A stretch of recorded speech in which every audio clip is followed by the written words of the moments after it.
Alrighty, here we go. Let's go. Capcom.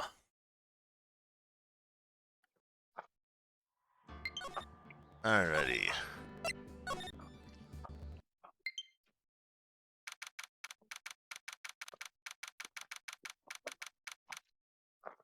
March 22nd, 2:14 p.m. District Court, Defendant Lobby, number 3. Dude, I can't believe that Adrian... No way, not cool and collected Adrian Andrews. She's your manager. It would have been very easy for her to pull this off. The only person who had easy access to the knife you used at dinner was, well, her. So after the ceremony, during the break, huh? I was sleeping like a log the entire time. Oh, see, she could have also easily planted that blood-covered button in your hakama. Because she was the one that came to wake me up? But, dude, you saying it really was her? Yes, she is the real killer. She was the one who murdered Juan Corrida. But why? I thought she was buds with Juan. She has her own agenda. Her own agenda? What are you talking about? I'm sure you'll see by the time that this trial's over. It'll be all right. I'll get you acquitted by the end of today. Give me a verdict that's refreshing like her spring breeze. Okay, Mr. Lawyer Dude? Phoenix. You think her motive is related to Celestia Impact's missing suicide note, right? Yes.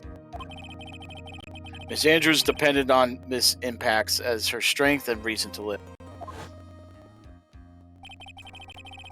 But if Miss Impacts suddenly killed herself, sounds like she had left a suicide note and the person thought to have hidden it. Is Juan Corrida the victim of the murder? That's why I think that Miss Andrews got close to Mr. Corrida. All to get the suicide note back. That sounds plausible. But one thing bothers me. What? Who was it that first told us about their relationship? Better stated, Miss Andrews' dependency with issues with regards to Miss Impacts. It was Edgeworth. Looks like he's still the one in command of this ship. Don't let your guard down yet. Oh, we're back into the court. Yep. March 22nd, 2:25 p.m. District Court, courtroom number 3.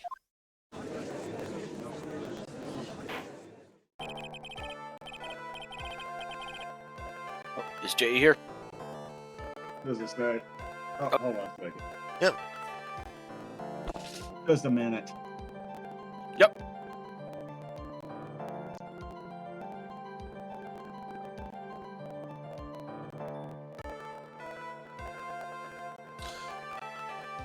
Love how my Twitch chat says like a little thing says that slow mode's on, but when I tried the command saying slow mode off, it says this room is not in slow mode. That's weird. Fucking technology. Can't live with it, can't live without it. Court will now reconvene. Now then, Mr. Edgeworth, if you please. The prosecution calls the witness subpoenaed by this court. Miss Adrian Andrews, the person who discovered the crime in Mr. Juan Corrida's room. Still holding that card. What is your occupation? I am the manager of the defendant in this case, Mr. Matt Engard.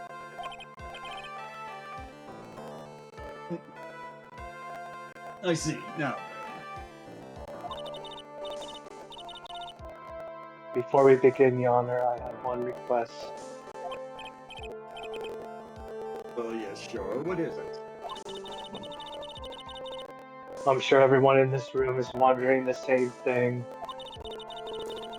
and would love to find out more about my relationship with the victim. After all, it was the topic of a certain weekly magazine recently. No, I have no idea what you mean.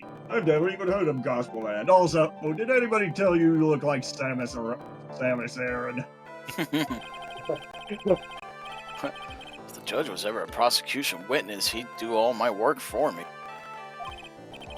Anyway, I was wondering if you could please tell us about your relation to the victim. Yes, I was seeing Mr. Kurita. I was also aware of the rivalry that existed between Matt and Juan. But this was a private matter between Jan and myself. Between Jan and myself, because I didn't get enough sleep. Right. What was that bait and fry? Reminds me of fishing. But I didn't kill him. No one's accusing you of that. Yet. I think there's someone who would beg to differ.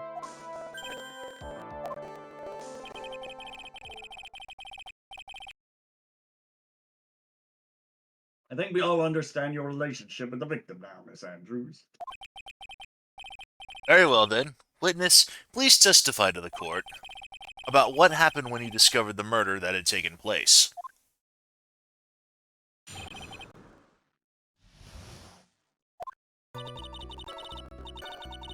It was time for the show to start, so I went to get Matt from his room. After that, I went to Jan's room. And there was his dead body. I was in shock.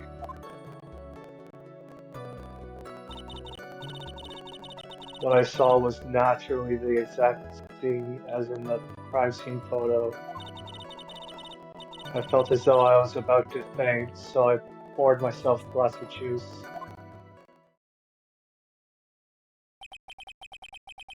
You bought yourself a glass of juice? Yes, sadly, I didn't remember not to touch things at the crime scene.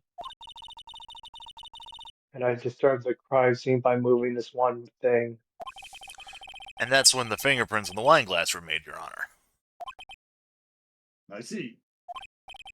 Well, Mr. Wright, you may cross-examine the witness. Phoenix? She is one cool and collected customer and has the brains to match. Yes, I know. In order to catch a person like her, you have to avoid head-on confrontations. You should disrupt her pacing. Disrupt her pacing? She's the type of woman who's easily thrown off by things inconsistent with her thinking. So you have to attack when she least expects it. The instant you let up into your offense is the instant this trial is over. You understand?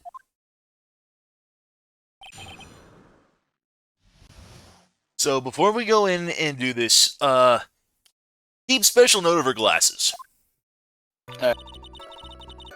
So,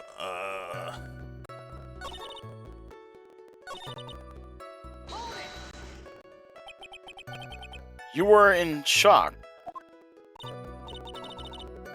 What? I was not supposed to be? Miss Andrew is a very calculating person. Despite how close they were, I doubt she had romantic feelings for Mr. Kurita. anyone randomly stumbling upon a dead body would be in shock. And you can't seriously expect that a young beauty like her would not be shocked. Somehow I don't think beauty has anything to do with being shocked or not.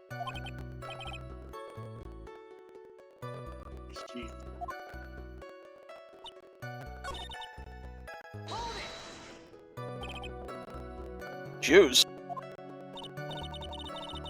Yes, there was a bottle of tomato juice on the table, so I helped myself. But you didn't drink any of it, did you? Huh? There were no lip marks left on this wine glass to suggest that anyone drank from it. I wasn't feeling terribly great, so I just set the glass down without drinking or thinking about it. Sanders, I would like to confirm with you one more time. When you discovered the dead body of Juan Corrida, you were in great shock. And that's when you poured yourself the glass of juice, correct? And what of it? My mind was really complete blank at the time. Mine was a complete blank. I didn't think that was possible for you. Aren't you being rude today? I was dazed that I made one careless mistake. That one thing. What one thing? Never mind. It's not important. What was she starting to say just now? Press further. Miss Andrews, I'm convinced that, as you said, you made a mistake at the scene of the crime. What I really want to know is what this mistake was. Actually, so would I.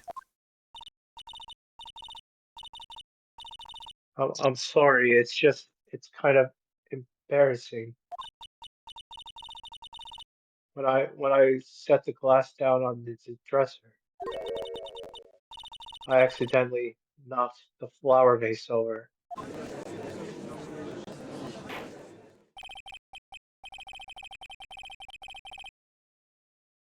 Flower vase? Are you talking about the one on the floor in the crime photo?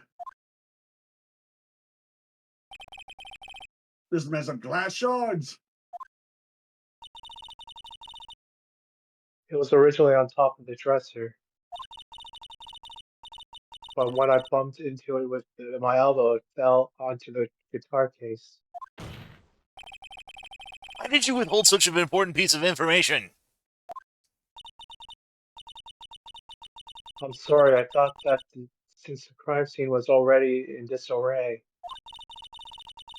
that people would simply assume that the vase was just another part of the mess.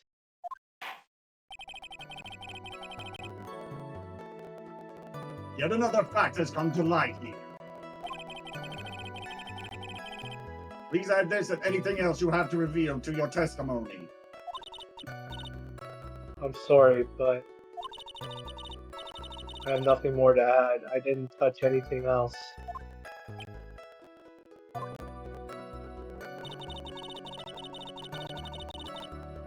This is a new statement.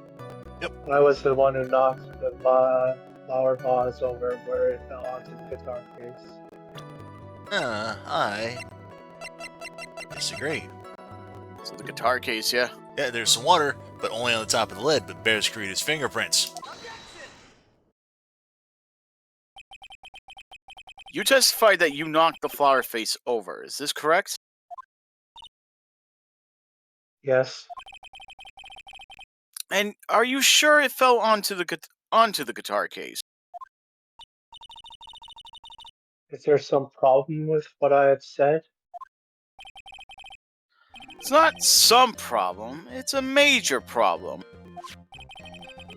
It's true that the top of the guitar case was wet with water. However, that's exactly what is so strange.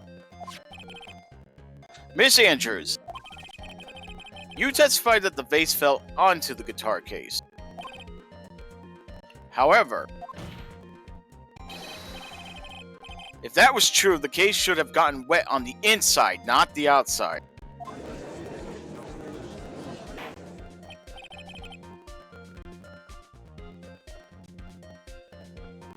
That's very true.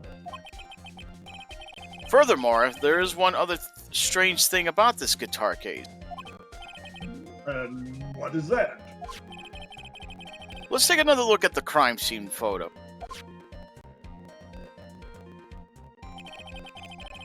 The remains of the vase are scattered on the floor. And what is wrong with that? The scattered remains of the vase would also be inside the guitar case if it were open at the time. If the guitar case was open when the vase fell, the glass shards should be inside, not outside the case. Case in point.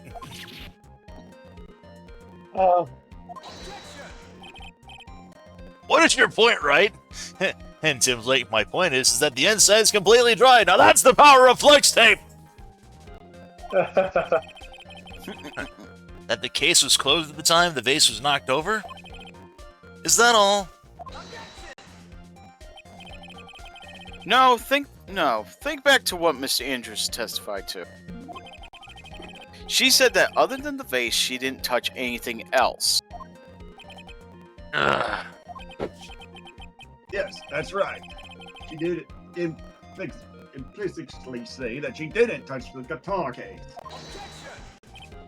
But this whole matter with the guitar case is a dead end. The bright red guitar was found at the studio. It has no bearing on this case at all. That may very well be. However, the empty guitar case does seem to have no relation to this case, doesn't it? Seems that there is no deeper meaning to the guitar. Well, Mr. Wright, do you think we need to hear more details about the guitar case? Yes. The empty guitar case. I believe this is a crucial piece of the puzzle. I can't believe anyone would reach for straws like this, but this is you we're talking about. I can't believe I'm doing this either. All right, I'll follow along for now. Ms. Andrews, please testify to the court about the guitar case. Yes, Your Honor.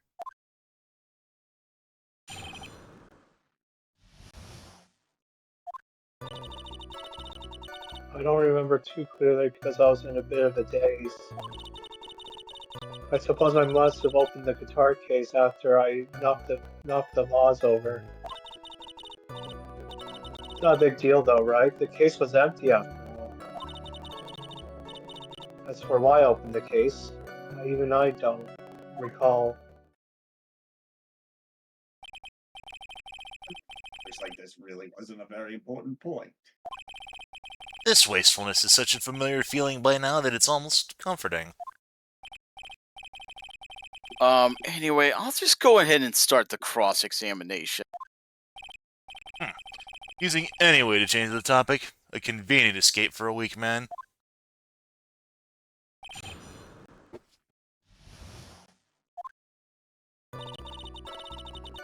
Say. She says she supposed she must have opened the guitar case after she knocked the vase over. I, again, disagree. Because as mentioned before, it's Kirita's fingerprints on there, not hers. There's no way you were the one who opened the guitar case. Why would you imply that? It's elementary, my dear. Because the only fingerprints on this guitar case are those of the victim.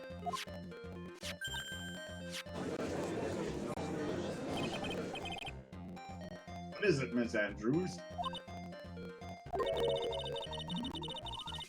You shouldn't assume that I must have left prints just because I touched the case. What do you mean? What if I were to tell you that I was wearing gloves at the time? Why would you be wearing gloves at this time? It was the night of the reward ceremony. So of course I dressed up for the occasion. Yes, now I remember. I'm almost sure I was wearing a pair of cloth-thin gloves at the time. I see.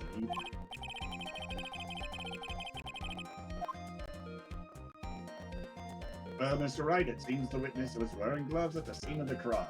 Indeed, that's strange. You were wearing gloves. Isn't that a little strange? Why is it? Do you have something that would prove I was not wearing a pair of gloves? What about the wine glass? I was about to say, yeah, it says right there, Yeah. fingerprints. We were just discussing this. Yep. I have your proof right here. this wine glass. The glass again? You left your fingerprints very clearly on this wine glass. Oh, Gotcha. Even if you took your gloves off when you poured yourself through this glass of juice. Wouldn't you think it was just a little strange? That you put your gloves back on just to open the guitar case. 1. oh.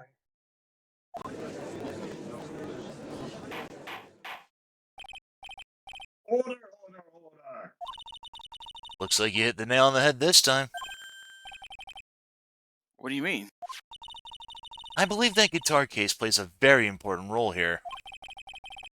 But it's just an empty case. What was in the case? I wonder if it really was empty, though. But the guitar, the bright red guitar was at the studio. Phoenix, drop all of your presumptions. What was in the guitar case was not the bright red guitar.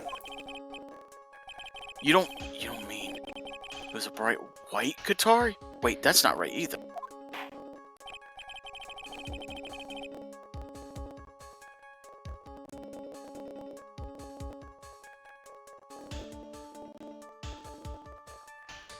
I admit it would be unnatural for someone to do that. So the witness was not wearing gloves, despite the fact that on the case... Your Honor, this is obviously the defense's usual misdirection tactic at work. Steer the court towards an unrelated topic and lull us all into his misguided... No, Your Honor. Please recall that Miss Andrews had testified that the vase fell onto the guitar case, which means that the case was closed when the crime took place. However, it is wide open in this photo of the crime scene. I am sure this guitar case has some relation to the murder. If you are so certain, right, then I'm sure you can somehow substantiate your outrageous claim, correct? Please, enlighten us as to why that guitar case has anything at all to do with this murder. Can you do that, Mr. Wright? Well... Suppose for a second that the bright red guitar was not the only thing that could have been in the case. Red guitar not being the only thing? You don't mean that... Oh. I think it did it go on its own there. Ben? It did. Basically, what the judge was saying, you don't suppose it was a bright black guitar. Oh, and Phoenix said white one earlier. Yeah. So you intend to push your theory that the case was not empty. Is that it, right? I want to say something I didn't intend to prove. Deflate that head of yours. You haven't proven anything yet. Now then, let's have it. What was inside this case at the time of the murder? Well... Not... camera... Wasn't it like... Wait, the poster, or the... It was... Oh, no, not poster. I meant Lotta's photo or something? Lotta's photo, or this one, yeah. But this is a photograph. Yes, but what is important is what is in that picture, Your Honor. This picture? Tim says, can you do that, Mr. Wright? Can you explode twice? Yeah. It doesn't take a genius to see what I mean. What am I proposing is... Inside the guitar case was the Nickel Samurai, the hero's very own costume. What?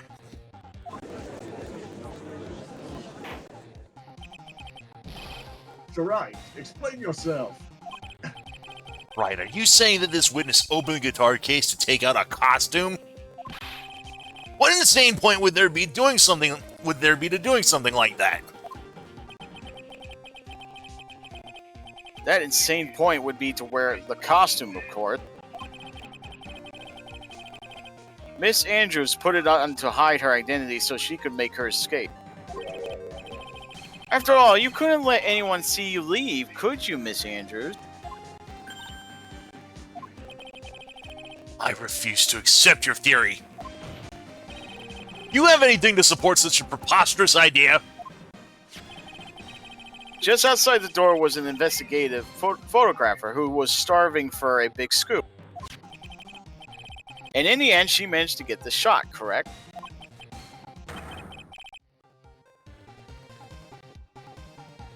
You mean this photo?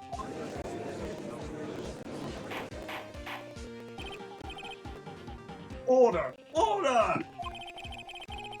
Looks like we've wandered into quite another mess again, haven't we? Nice job, Phoenix. Well, you know my strategy. Speak first, think later. The real murder was hiding inside a costume. Wait 1 second, Your Honor. The Nickel Samurai's costume would have been Mr. Matt Ungard's. Why would something of the defendant's be in the victim's room? And inside the guitar place of all places? True, that is a little baffling. Mr. Wright, the court would like to hear your thoughts. What was this Nickel Samurai costume doing inside the guitar case? It was a spare costume. Mr. Ungard did not take his costume off during the break period. In that case, the costume we are talking about was a spare one. What? Then, are you saying that on the night of the murder? There are 2 Nickel Samurai costumes at the Gatewater Hotel. Oh, by the way, Ben, so there's something funny. If you would have gotten a penalty for saying the other one, it says if you blamed Ungard for taking it, there would have been brief hilarity. Oh, yeah? Like, it said, yeah, if like for newcomers wonder what's so funny about the choice, it was stolen from Ungard. It was like you claim that Ungard would run out naked to the press conference. But Miles Mox should be naked out of the courtroom, correcting you that Ungard was sleeping with a costume on. So, Yeah. Yes, that's what I'm saying. You would have gotten a penalty for it, but yeah, it would have been like a little funny dialogue. How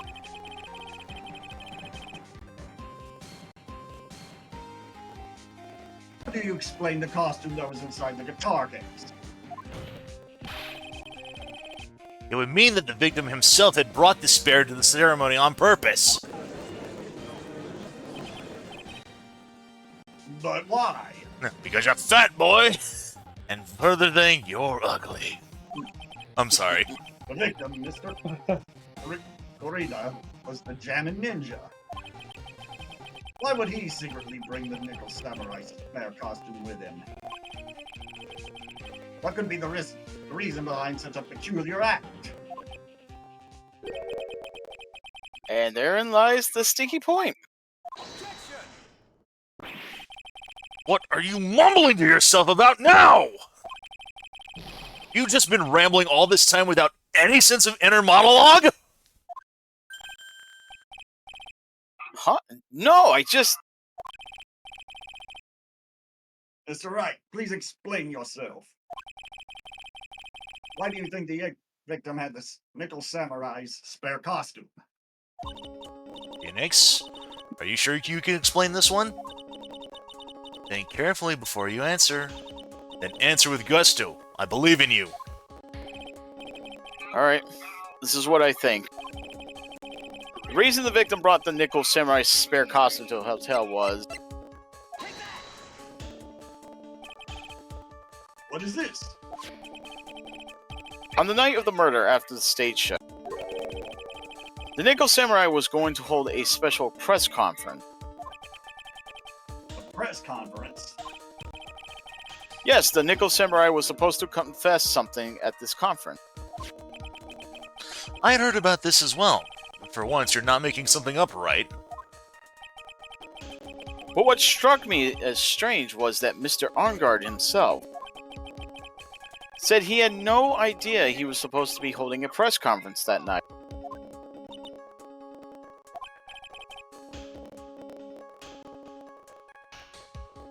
Can that be? The way I see it, that can mean only one thing. The conference was set up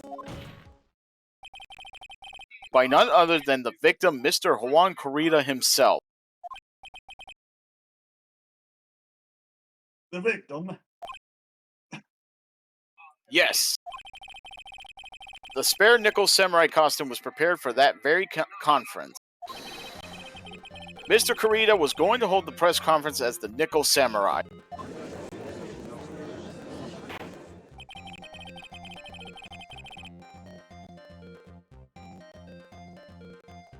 How does the Nickel Samurai hold a conference? We just said that, but yes. Why would the victim do such a thing? That's something I don't quite know yet. However, what I am concerned with right now is what he intended to reveal at that conference. The Nickel Samurai was going to confess something. And by confess, I'd wager he was going to reveal something about himself. Which means that Juan Corrida is posing as the Nickel Samurai. Was going to speak about Matt Arngard. I guess that is what it would mean. But if that's the case, that's not a confession, that's public disclosure!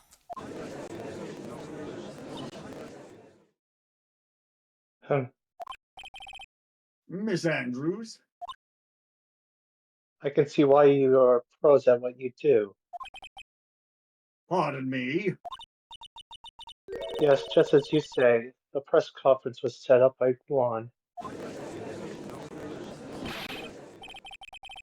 Miss Andrews, please offer us an explanation for this.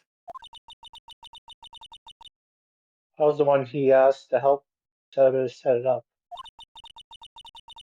And the person who prepared the second costume for him, that was also me. You? Juan had bet everything on the Jammin' Ninja this year. And if he lost the Grand Prix, he was going to make sure Matt was going down with him. That's what he thought anyway. He's going to ruin them, huh? It looked like somehow Juan had in his hands a secret so powerful that it would destroy Matt's acting career had it been revealed. What?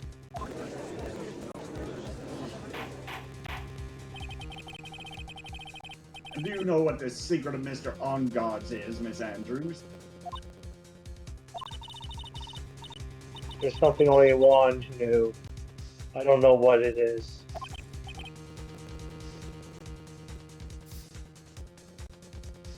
Oh, I see. I've probably been coming off quite suspicious to everyone. But that's to be expected. I've been trying to protect Matt after all. Protect Mr. Arngard? Yet again, another strange bit of truth comes to light, it seems.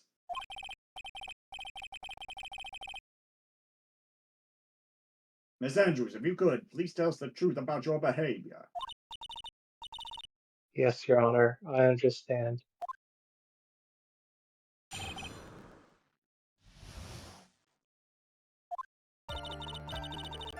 From the moment I saw the crime scene, I had a feeling that Matt was the murderer. Matt had to kill Vaughn no matter what. And he didn't have an alibi for what he was doing at the time of the murder. My thoughts were confirmed by the evidence, of course, the gun and the knife. But I'm Matt's manager, so I felt that I had to protect him.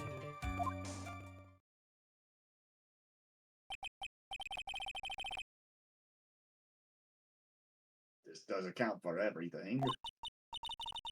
Well, I am the logical type. We're finally seeing her true self. She's more nervous than a scared rabbit.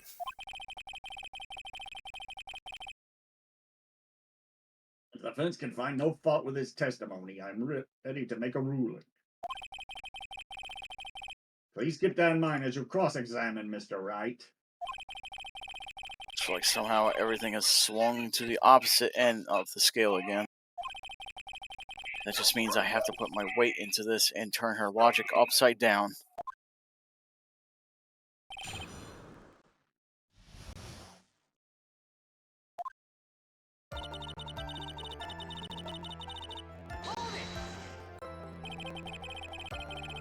Would you say that was your intuition speaking to you? Don't confuse my methods of reasoning with your own. Urgh. If you want to prove that someone else did you need these things. 3 things. A motive and an opportunity to commit the crime, and finally, decisive evidence. And if you think there are 3 things, think these 3 things through, the answer becomes clear. You should have already known that, Phoenix. They didn't teach that to us in school. At least not from what I remember. Dude, read the books. May I continue now?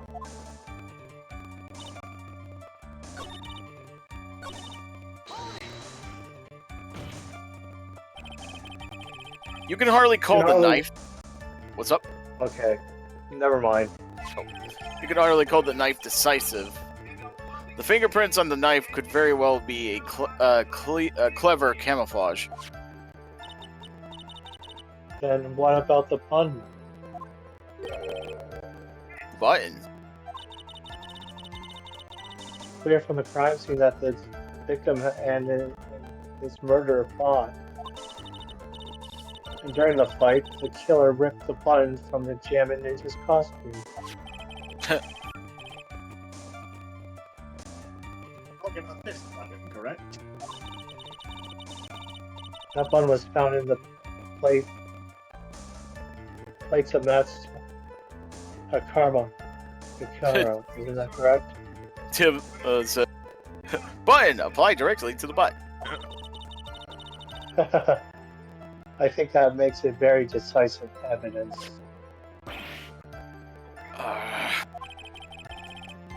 It's like you were outfoxed again, Mr. Wright. Also, Tim said, Matt is well protected by not being here today. Yeah. Anyway, the knife doesn't prove a thing. Please fix your testimony. I can't stand the sight of a man who can't gracefully accept his defeat. Thank goodness Mia can still look at me. With an icy stare, yes. Miss Andrews, for Mr. Wright's sake, please add this information to your testimony.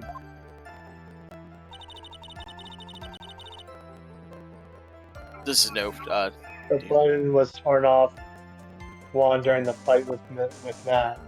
That's interesting, considering the fact that even though he was killed, he wasn't stabbed to death. He was strangled with a scarf, then stabbed post-mortem.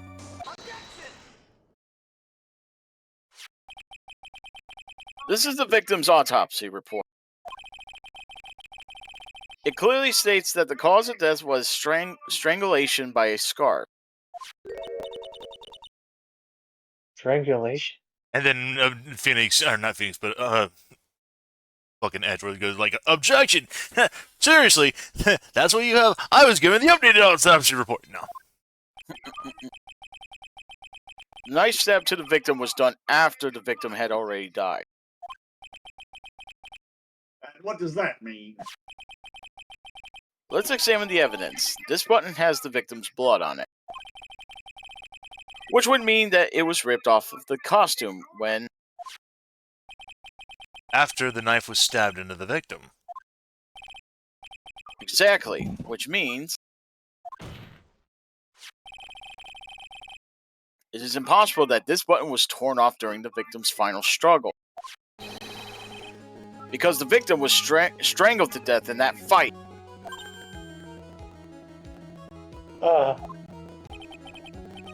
That's right, Miss Andrews. There's no way this button was ripped off during the struggle. This button was consciously pulled off of the victim's already dead body.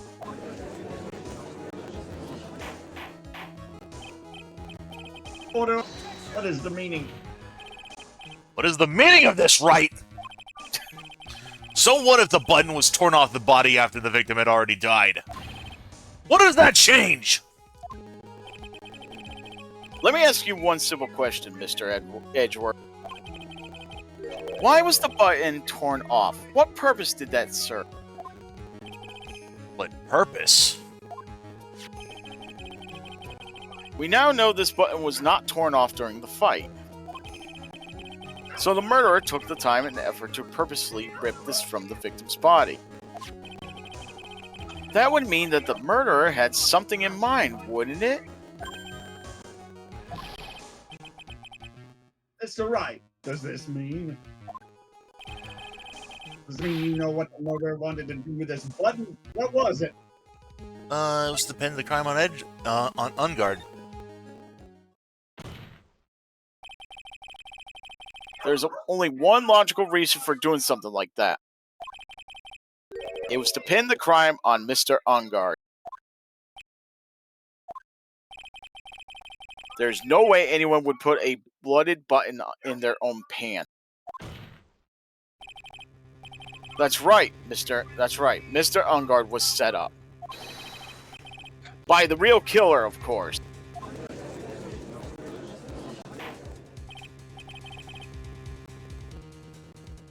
And the real murderer is... Well, Mr. Wright, who in the world is the real killer then? Finally. I can't believe I managed to bring this trial all the way up to this point. Phoenix, can't let your guard down yet. Not until the very end. The real killer, the person who planned to frame Mr. Ungard, is... Oh, Adrian. Miss Adrian Andrews. I choose you. You are Mr. Kurita's killer. Of all the references Capcom had to make, they had to go with that one. I know, right? I choose you, Andrews. Also, 2. Oh. Mr. Wright, it's a very grave matter. Do you have any evidence to support your charge? Any evidence? All of the evidence points to Miss Andrews. What? How preposterous. You can't stick any of that on me. I can't, can I? Would you care to test me? Then what about this knife? The knife was used to stab the victim after he had already been strangled to death. It was used to throw suspicion onto Mr. Ungard naturally. The knife covered in the defendant's fingerprints could only be taken from his room. And the only one who had dinner with him and knew which knife to take was you. 3. Then... Well, what about the button that was found in Matt's... camera? This button was removed from the victim's body after he had already died. The only people who could have done so were the person who found his body or the killer. However, if Mr. Ungard was the real killer, there's no way he would have put such incriminating evidence in his own hakama. 4. Oh. The only person who could have put this button to Mr. Ungard's Hakama is the person who want to wake him from his nap, which is you yet again, Miss Andrews.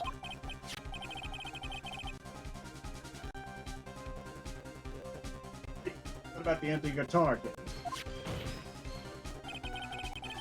That is also another piece of evidence that incriminates Miss Andrews. That costume was used to hide the real killer's identity as they fled the crime scene. Now, who could have known that there was just such a costume inside the guitar case? It could only have been the person who prepared the costume for the victim. And that person is you, Miss Adrian Andrews. No, But Miss Andrews' fingerprints were nowhere to be found on the guitar case. And it was you who proved that she was not wearing gloves at the time. That's right. That's because she did not intend on leaving any prints. If anyone had found out that she had touched the case, they would have asked her why. So to avoid leaving any prints, she used a towel or something else to open it. But the glass of tomato juice is a different story. Miss Andrews purposefully left her fingerprints on the glass to show that, yes indeed, she was the classic Days discoverer of a dead body. 5. oh, And to top it all off, there is this photo. A photo of the killer as they exited the scene of the crime. No reasonable person on Earth can believe this nickel samurai is Mr. Ungard. He would be much too short for his own costume if it was him. Speaking of how tall people are, Miss Andrews, you're also kind of short in stature, are you not? Are you not? please stop. Well, how about it, Miss Andrews? Got her this time. Miss Andrews? I refuse to testify. What was that? There's a law. It says I can't be forced to testify about something if it can incriminate me.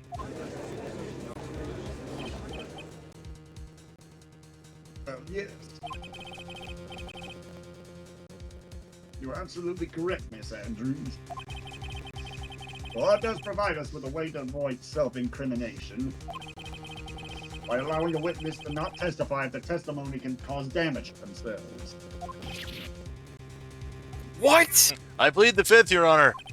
Yeah. Pleading the 5th is not something most people would think to do on the spot. Actually, thinking back to yesterday in Mr. Ungard's room. Adrian Andrews. Yes? Think hard about what we just discussed. Think hard, understood?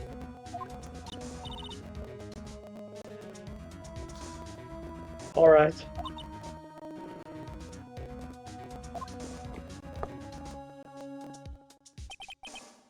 That's it. That's when Francisca planted this idea into her head. She must have told Miss Andrews to not testify if things look bad. Did a good job proving everything up to this point, Phoenix. There's still one thing you haven't done. Something I haven't done? What's wrong, right? You finished already? Run out of evidence?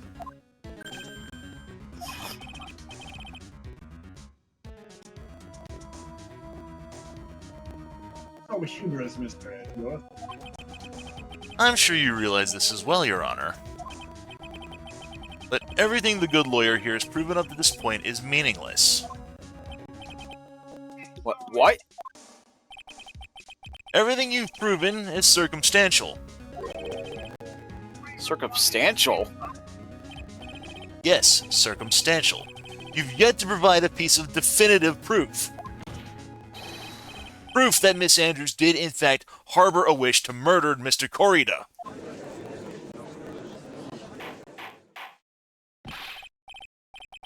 Miss Andrews, did you want to kill Miss Corrida? Mr. Corrida. Blech. I believe this may lead me to incriminating myself, so I will ascertain from answering. Miss Andrews. If you do that, it would be the same as admitting your guilt, don't you think? Maybe so, or maybe not. There is nothing to prove it either way. Besides, you don't even know what crime I would be guilty of due to my silence. No! She's taking that defiant attitude again. Mia, what should we do? Somehow we've landed in the worst possible situation. I think we have reached a certain conclusion at this point in time. Miss Adrian Andrews has refused to testify. And the defense's theory that she is the actual murderer has not been fully substantiated with solid, definite proof. But that's not true! In this situation, there's only one thing this court can do.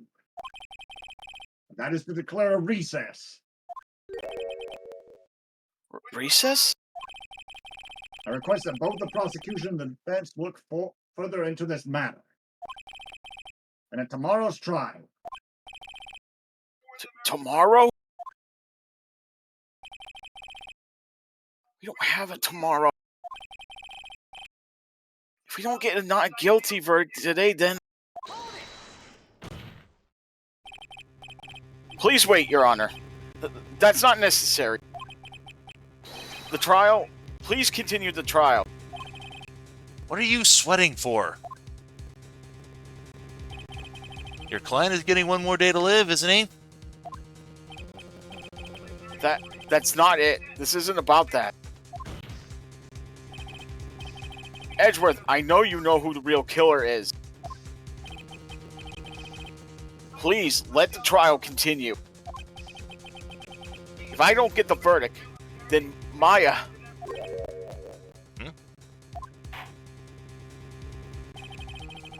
But it's impossible to continue as long as the witness refuses to testify. Now then, this court is... It's not impossible for this trial to continue. Mr. Edgeworth, what are you... It's true Miss Andrews holds the right against self-incrimination, however, if the topic of conversation were something unrelated to whatever she may be guilty of, then she has no right to withhold testimony. Yes, that is very true, but... Actually, there is one little thing that I'm curious about. Miss Andrews, when you found the victim's dead body, you poured yourself a glass of juice. Yes, and I can't help but think how unnatural that is. Usually when one finds a body, they're shaken up, not stirring a glass of juice. well, my actions were unusual, but I've already... Before you speak, I want to state that if you have a reason behind your actions... Hold on, Tim, look at what Tim said. It's funny. Miss Oh, Andrews, I saw that, yeah. Miss Andrews, you're fucked and not in the way I'd like. Yeah. I saw that, yeah. I would like for you to testify to that effect. Testify? Your Honor, I would like to request that the witness testify again as to what happened when she first discovered the victim's body. Whatever we find out in this testimony should in no way implicate the witness.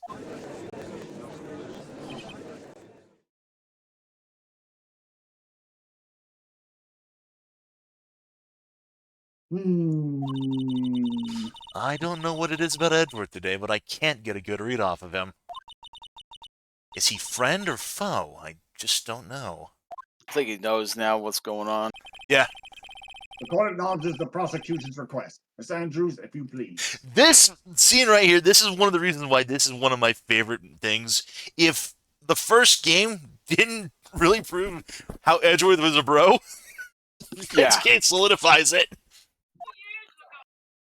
Yep. All he had to do was say something about Maya and is like, oh, something's not right. Yeah. Classic juice, I didn't really pour it for myself.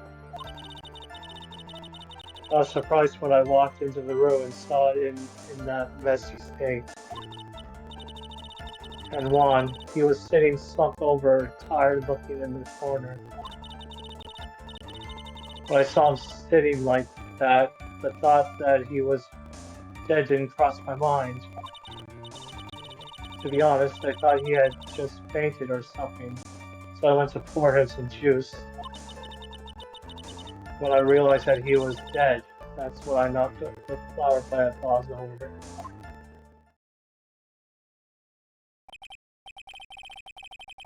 So pour that glass of juice for the victim. Why didn't you say so in your earlier testimony? I didn't think I needed to include something so trivial. Phoenix, please be careful here. If you can't find anything wrong with this testimony, then there's nothing left. I know. Edgeworth, what the heck is going on in that brain of yours? Now then, Miss Wright, you may begin your cross-examination.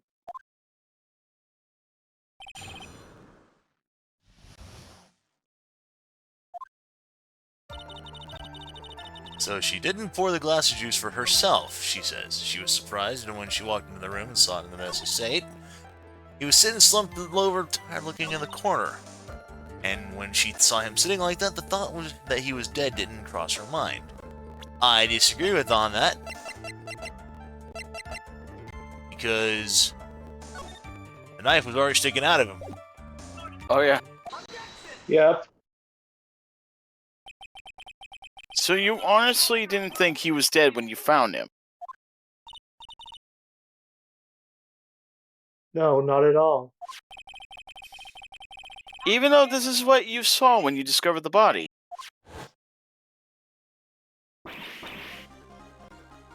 Ah, What is the meaning of this? Isn't it obvious, Your Honor? There's a knife sticking straight out of Mr. Kurita's chest. Anyone who saw this scene would have immediately thought that here was a dead man. that's, well, you see, I doubt a single person in the world would mistake this for someone who fainted. And then so nonchalantly go pour something to drink. And nonchalantly. Nonchalantly. Your point is? Miss Andrew, your testimony just now, it was one giant lie. It was all one giant lie. 6. And your lie has proven one thing very clearly. That you are the real killer. no.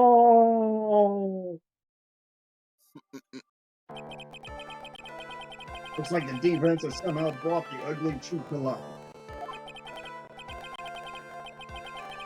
The defendant, Mr. Madon God, is not guilty after all. But that's impossible. You're wrong. Miss Andrews, try to have some composure. It wasn't me. It wasn't me, I tell you. It was Matt, I swear it. He's the one who killed Juan. But you were the one who refused to testify. And your reason for not doing so was that you might end up incriminating yourself.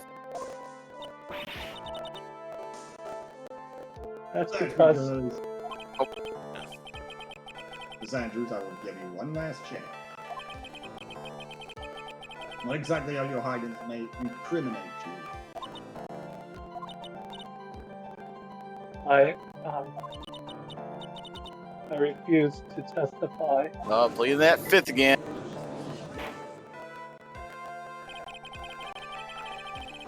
No need for this court to continue any further. Mr. Matt Ungod's innocence has been clearly demonstrated. Is it over? Have we found the truth at last? What's wrong, Phoenix? Usually the real killer confesses his or her guilt. Now that I think about it, this is the first time someone hasn't.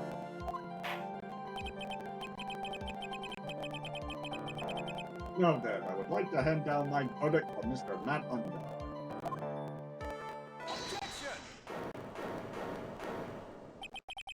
Your Honor, the prosecution feels that it would be premature to pass down a verdict at this time.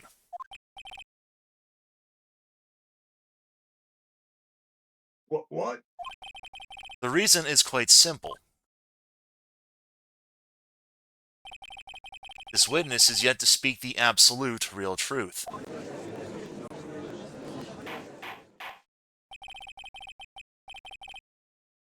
The absolute real truth. What are you? Witness, don't you understand yet? Huh? I don't know who planted this silly idea in your head, but as long as you protect yourself through your silence, Matt Ungard will go free, and in his place, you will become the guilty party. That's a lie.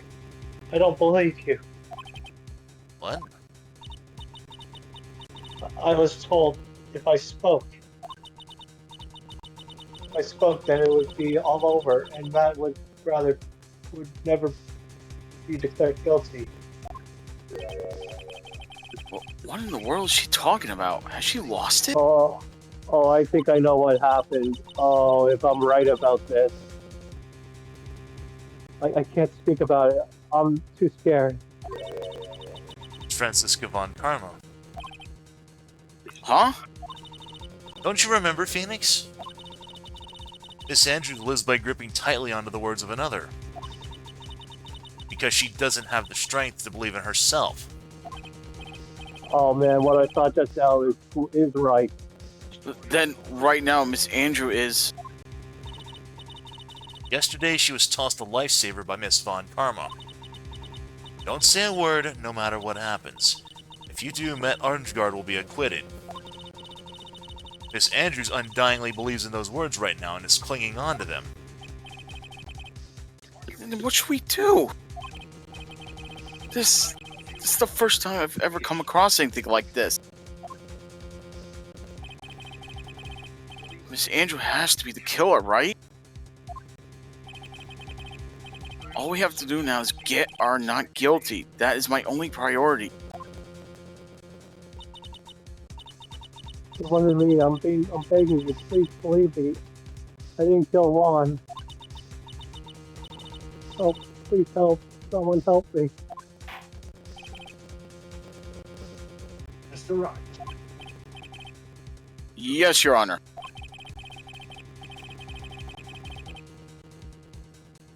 The court can't continue on like this, so therefore I'd like to hear what you intend to do.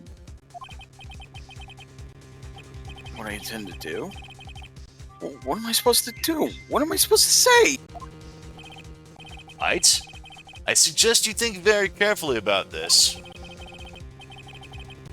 Think about what this witness did and what she did not do.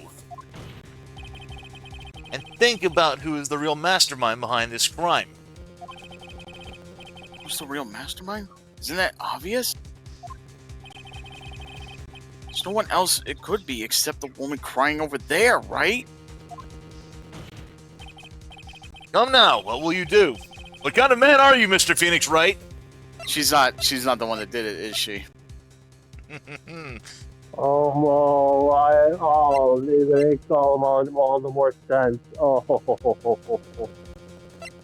I will tell you now, it really doesn't matter which one we choose, but just out of curiosity, which one would you choose? Probably to testify, just to get the truth. Right. Anyone else? Force Andrews to testify. Alright, we got 2 for Force. Alright. How about you, Jay? What would you suggest? Just because of the thought I just thought of a couple of minutes ago. I won't say it. I'll just let this play out. Also, hey, Joy, I didn't know. Yeah, EJ even mentioned, like, Mr. Simpson, your silence will only incriminate you further. Oh, Agent Smith, is it over? I have to win a complete acquittal today. There's no way around that. What? I can't bring myself to do it like this. Not when she's making a face like that. Miss Andrews, I would like to know what you are really hiding. Correct. Are you sure you know what you're doing? Sure, Mr. Angard would get an acquittal, but in his place, you would be found guilty. Is this how you really want this trial to end? Be quiet. How dare you? You're trying to trick me. That's enough. I commend you for trying, Mr. Edgeworth. However, it's clear that the defense's theory is the truth. You're wrong.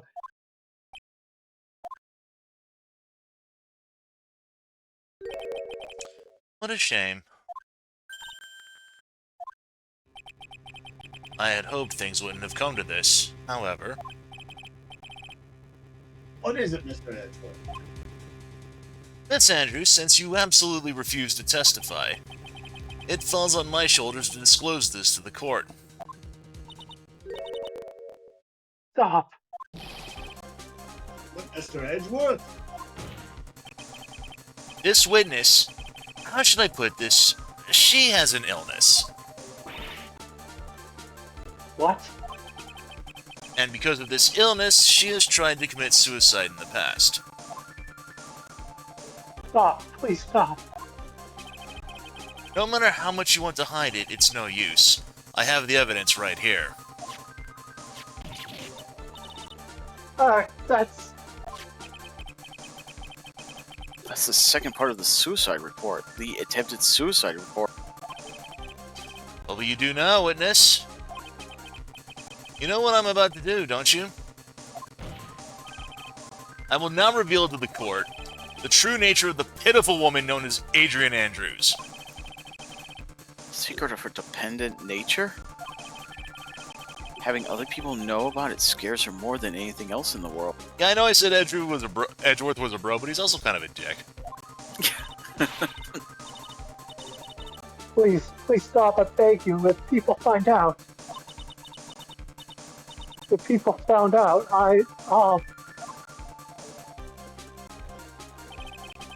If you're going to say you would choose death, then that is of no concern to me. Edgeworth, how can you be so cold? However, before you die, I will pull the truth from your still breathing lips! No matter what I have to do. So will you tell the court yourself or shall I? Either is fine with me.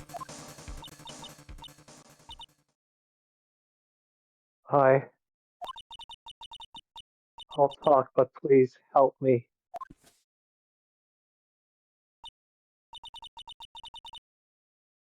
Nothing matters anymore.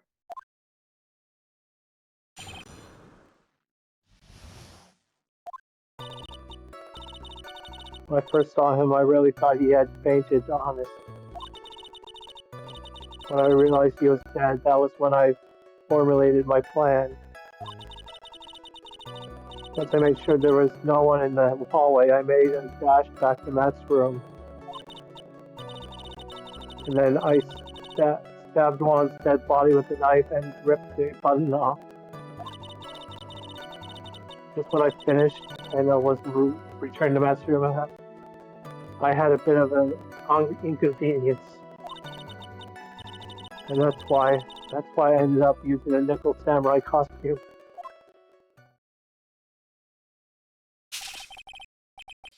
That body with the knife? Well, why would you do that? Isn't it obvious to pin the blame on a certain person? Certain cowardly man. What do you mean by all of this? It might take this court a little while to understand, but this is the truth. The real killer is Matt, that scumbag of a man. I'll never forgive him. Trying to escape his guilt again, just like last time. Last time. So, Miss Andrews stabbed the victim, Juan Corrida, in the chest with a knife. However, she didn't do it with murder in mind. She did it with the intent of framing Matt Ungard for the murder. And this is her crime! What? How is this possible? I mean, wasn't Miss Andrews supposed to be the real murderer? Mr. Wright, please get over your shock and commence the cross-examination.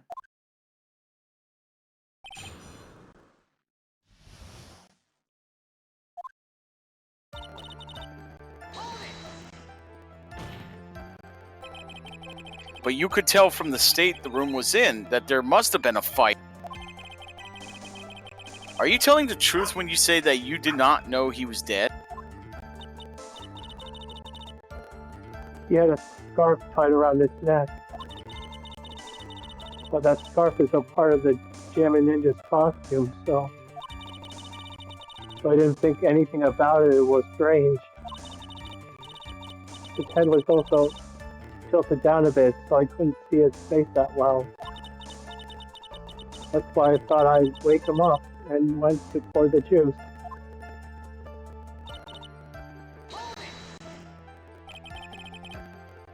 What is this plan you had? I knew right away the murderer was Matt.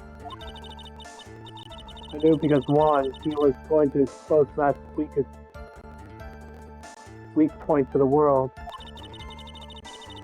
So Matt did this to stop Juan and silence him for good. That's when I thought I should forge some evidence and pin this crime on Matt. So the forged pieces of evidence were the knife and the button. The first thing that came to mind was to plant the knife.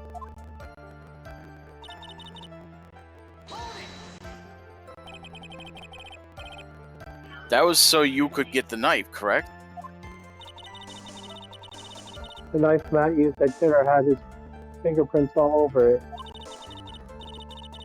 I thought if I used that, then the police would have certainly turned their eyes towards him.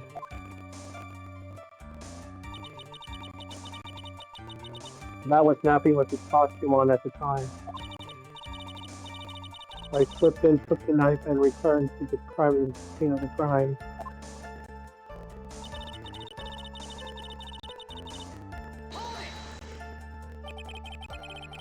So you were the one to stab the victim with that knife.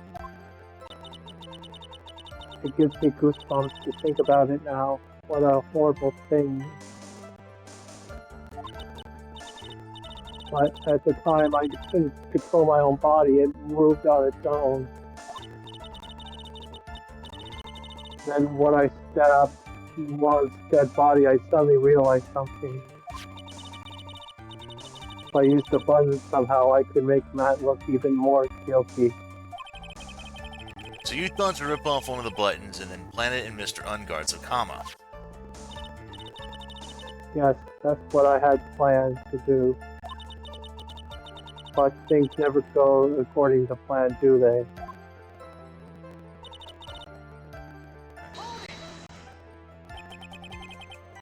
An inconvenience? There was a woman with a camera at the ready, loitering in the hallway. I'm willing to bet my spikes it was Lotta. There was also a woman with a ray gun at the party, pacing back and forth. That's Miss Old Bag for you. I had already been caught and made into a big scoop for a certain weekly tabloid trashy magazine once. So I couldn't go out looking like myself and get caught again.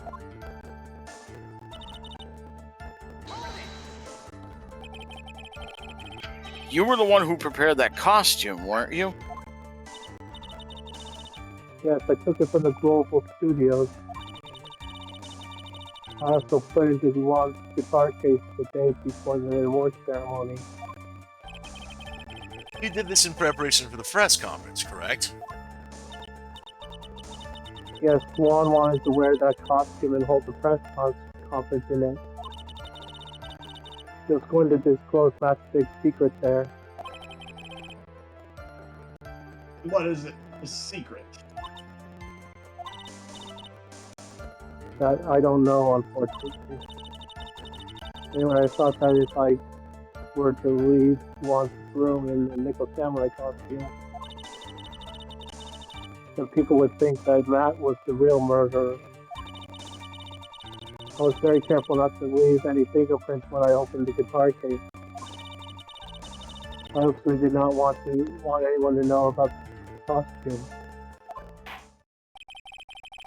I think we've heard enough. So after that, you went back to Mr. Ungod's room and planted the button? Into Matt's Karma, yes. Hakama, yes. And that I folded up the costume I was wearing and put it into a bag. Then I stuck it out of the hotel and got rid of it. My word, what does that all mean? He was murdered by someone else. Mr. Edgeworth, is it? The real criminal is Matt Ungard. Yesterday, that woman prosecutor had sat me down for a talk. Francisca, huh? She said that I should, under no circumstances, confess to what I have done. That if I just kept quiet, then Matt would be found guilty for sure. I had no choice but to believe in her word.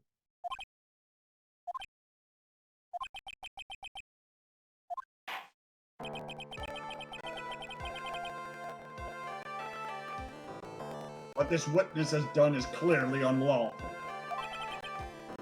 However, as long as her testimony stands, we can be certain she is not the real killer.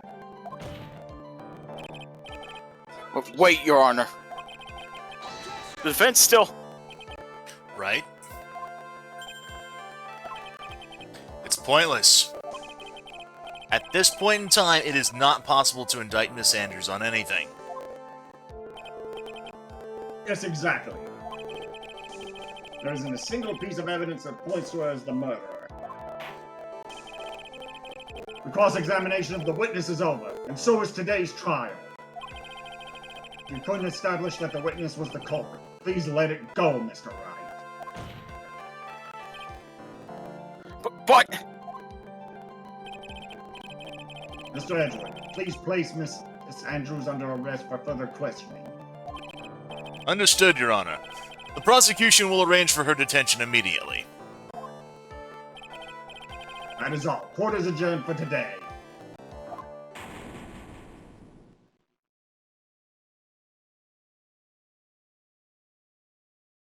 Uh-oh.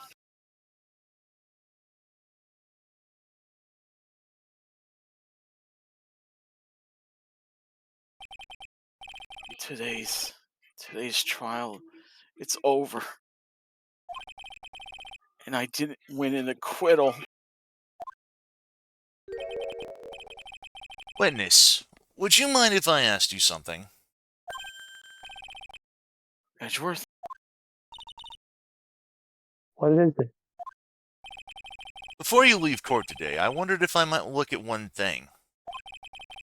That card in your hand. It's had my interest for quite some time now. What exactly is it? What is that? Yeah. Okay. Oh, this? Mr. Wright also asked about this.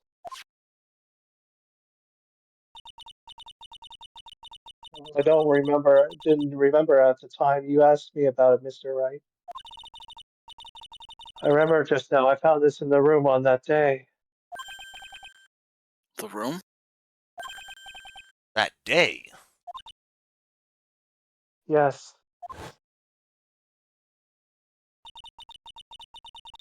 I found this card when I discovered Jan's body. It was lying there right next to him. You found that card next to the victim's body? I suppose I must have unconsciously slipped it into my pocket. But it's not as if this card has any relevance to Juwan's murder, right? Yeah, I guess not, but it's still a strange card if you ask me.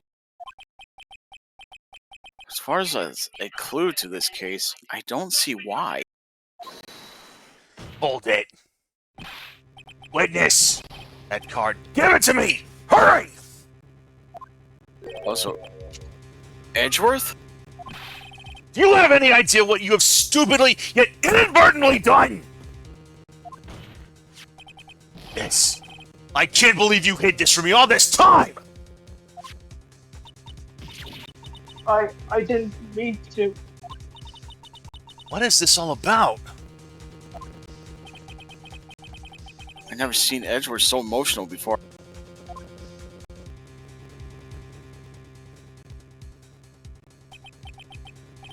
That card, what in the world is it? What does it mean?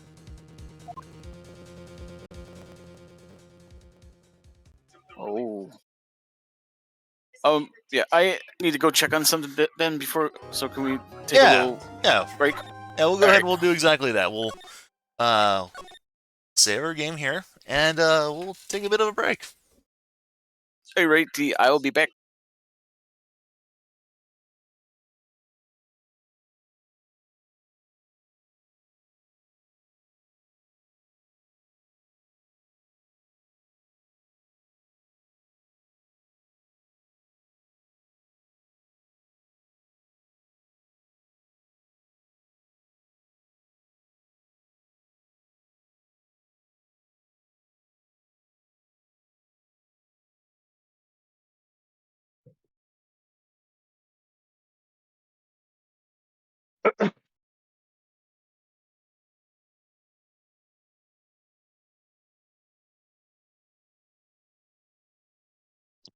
How was your day, Ben?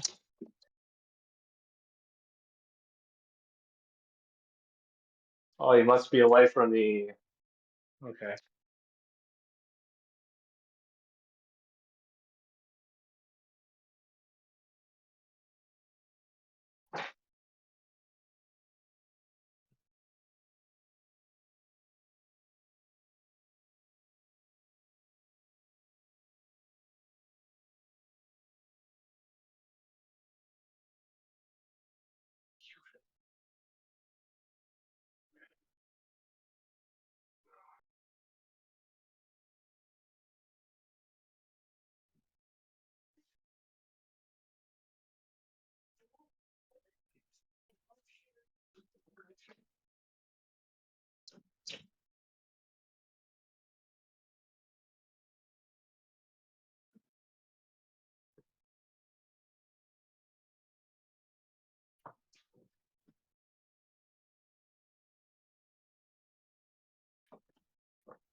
All right, I'm back. Sorry about that.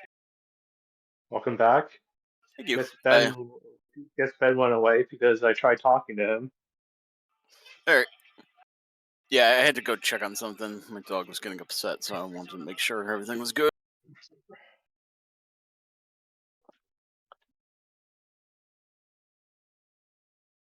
Oh, poor doggo. We had a lawnmower that was being built, and he does not like it where it is. Oh, is it his favorite spot he usually lays in? Yeah, kind of. He does like the later sometimes, but yeah, we needed the space to build it.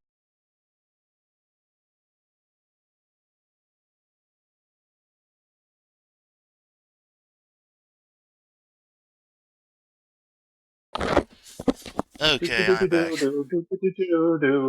Yep. Yep. Sorry, Ben. I just had to check on something quick. Yep, not a with my problem. dog. I was just figured, well, I was gonna go ahead and I'm gonna get up and use the restroom, grab myself another thing to drink, and yeah. Alright. Yep. So But everything's all good. Yep. Yeah, I was just saying, I have this lawnmower that I had to build, and my dog doesn't like it where it is. Oh yeah, I hear you on that. Anyway, March 22nd, 5:24 p.m., right in company law offices. Mystic Maya. Mystic Maya. What? There, Pearls. I can't take it anymore.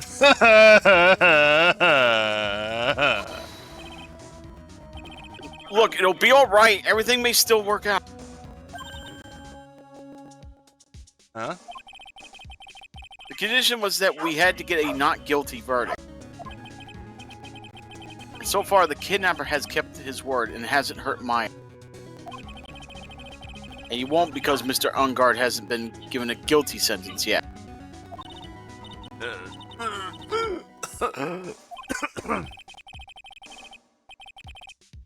Cheer up. We don't have time to stand around crying. We have to get going.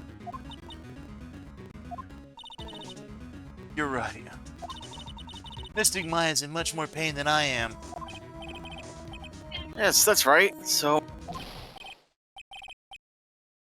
Hey, you guys, glad I caught you, pal. Mr. Scruffy Detective.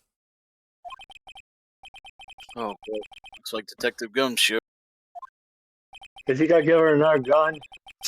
has been dubbed Mr. Scruffy Detective in Pearl's book now. It's just plain old Mr. Dick Gumshoe now. I came to talk to you, pal. We're kind of busy right now.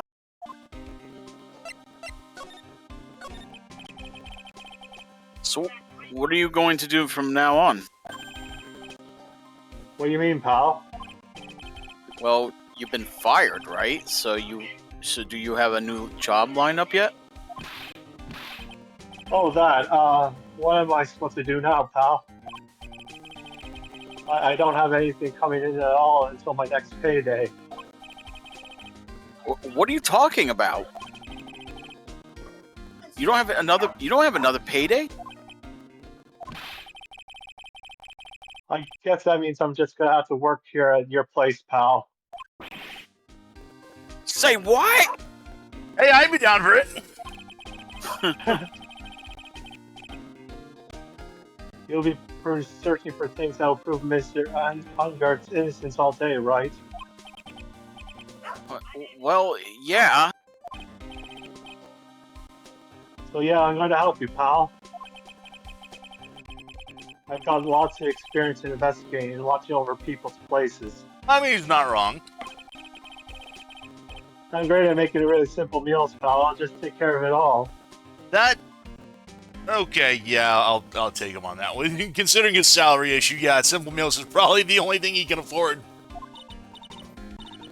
Come on, Mr. Nick. Let Mr. Scruffy Detective take care of things.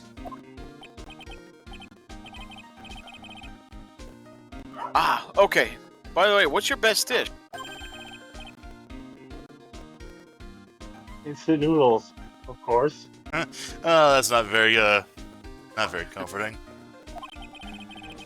Why am I surrounded by people who only eat cheap, unhealthy foods? That was the first time I ever seen Mr. Edgeworth act like that. Never thought he would say something like he didn't care if Miss Andrews killed herself. He said that? That's horrible. But because of him doing that, we got the truth finally. The truth. Sandra's last testimony. I wonder if that was the truth. I'll give you that there was nothing strange in her testimony itself. But I still think there is something fundamentally wrong with the whole thing. You mean about that thing, Kyle? Why would she want to... No, I mean almost need to frame Mr. Ungar. I couldn't figure that out from anything she said all day. And then you're saying that testimony was a lie? Not a lie, per se. It just feels like there's more here than meets the eye. Or that's what Edgeworth would like us to believe. That's such a dirty trick. Even that woman prosecutor was better than that. Franziska von Karma. Speaking of Miss Von Karma, do you have any more information on her condition? Uh-oh. You're gonna love this. Wasn't she shot this morning? Oh, what happened? You'll see. Miss Von Karma was shot today on the way to the trial by a pistol pal. But she's going to be fine. Okay. But she's going to be fine, right? I mean, Edgeworth said she was in stable condition, but... Well, she was shot in the shoulder, so she's okay and still hanging in there. They should be done taking the bullet out, so she's probably resting at the hospital. Which one? What, are you going to visit her, pal? No. Well, I was kind of thinking about it. Hey, you've actually got it hard, don't you? You look like she was being tortured to death not being able to go to the trial today. So maybe it could be good for her if you went and let her whip you for a bit, pal. Let's go. Oh God, Merle! Let's go let her whip us, Mr. Nick. What is wrong with you,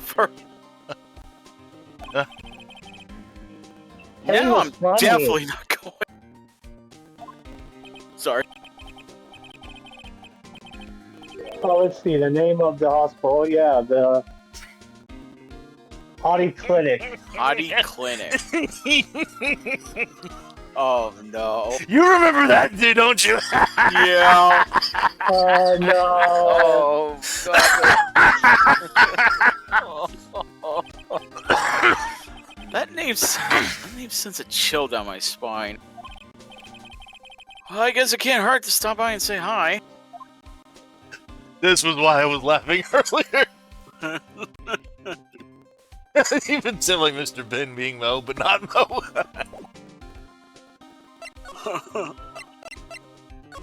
For a moment, I thought you were reacting to something and you posted in Discord. Oh no, we're gonna see that guy again. March 22nd, Hottie Clinic, reception. Okay, where are all the hotties at? Never thought I'd ever come back to this place. Oh God, yeah. Yes, are you sure to visit the patient? Ah, hi. Oh, wait a second, you're... Yes, I'm Director Hottie. Why are you still here? Yes, what did you... Can I help you? You can tell me. Yes. I don't know who this is. Director Hottie. Oh, is that Director Hottie. Edgeworth. Yes. I'm George Howdy. Oh, you're the man from this morning. Yes, what is it? Director, Franziska. How is Franziska von Karma? You don't need to worry. Yes, she's in good. Yes, good. You see, I'm personally taking good care of her. Yes. She's under 18. Yeah, actually, she is 18, but but still. I was making a joke. Oh yeah. Yes, and then that thing. Surgery. It went I well. imagine you've been whipped pretty good for that. Yeah. It's like, dude, this guy's a walking OSHA violation. And Tibbs says he's still here just to suffer. You have my gratitude. Looks like Edgeworth doesn't know about this director and his secret. She looks so pitiful. Absolutely terrified. Yes. I understand. Yes. Her opponent was a gun, after all. Uh-huh. And when I snuck up on her real secret, like, she'd scream really loud. Yes. I see. But she's really cute, too. And when I do that, she'd whip me with her whip. Yes. Boy, did I cry like a baby. I think I could get used to it. Yes. He's a masochist. Go back to your room. So mean. So mean. My frisky friska. No. I am time for my IV drops. Yay.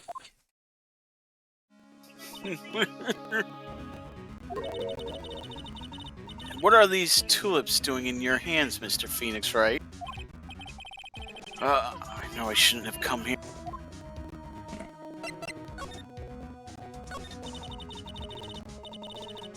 I was shot in front of the courthouse in my right shoulder.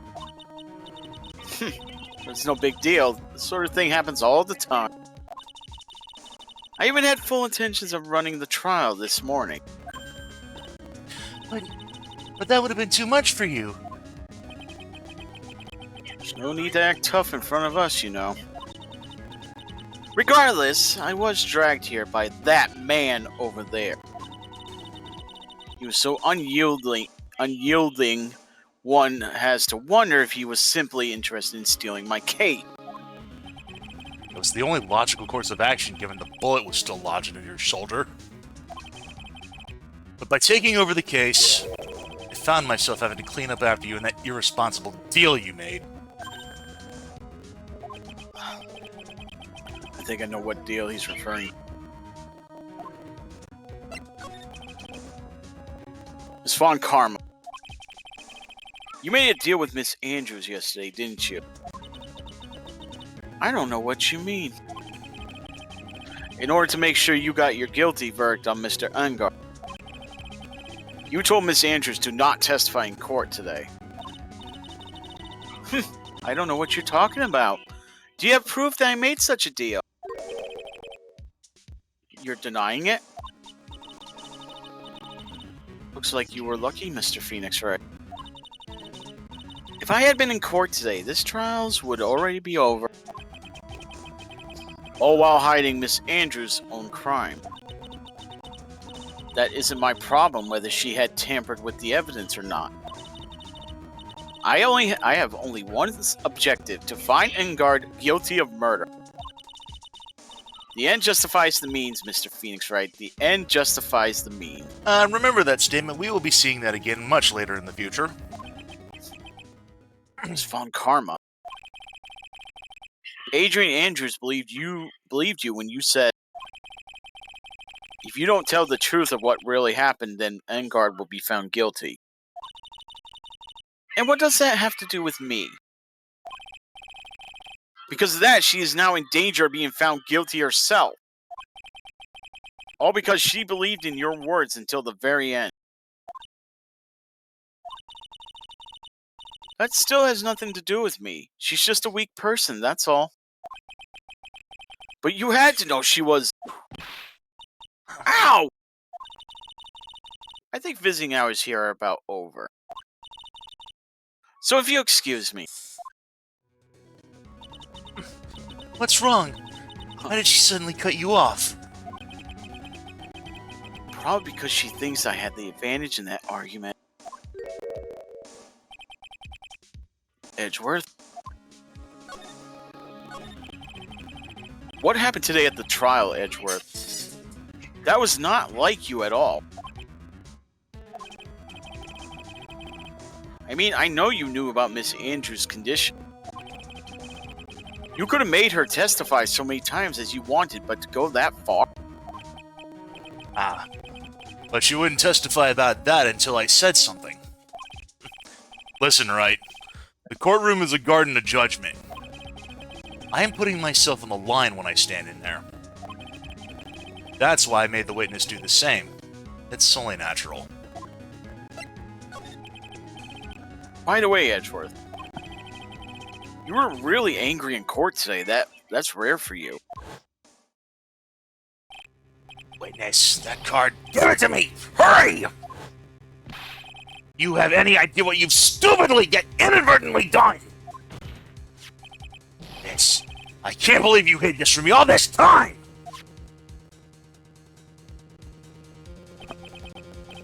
That card, what in the world is it?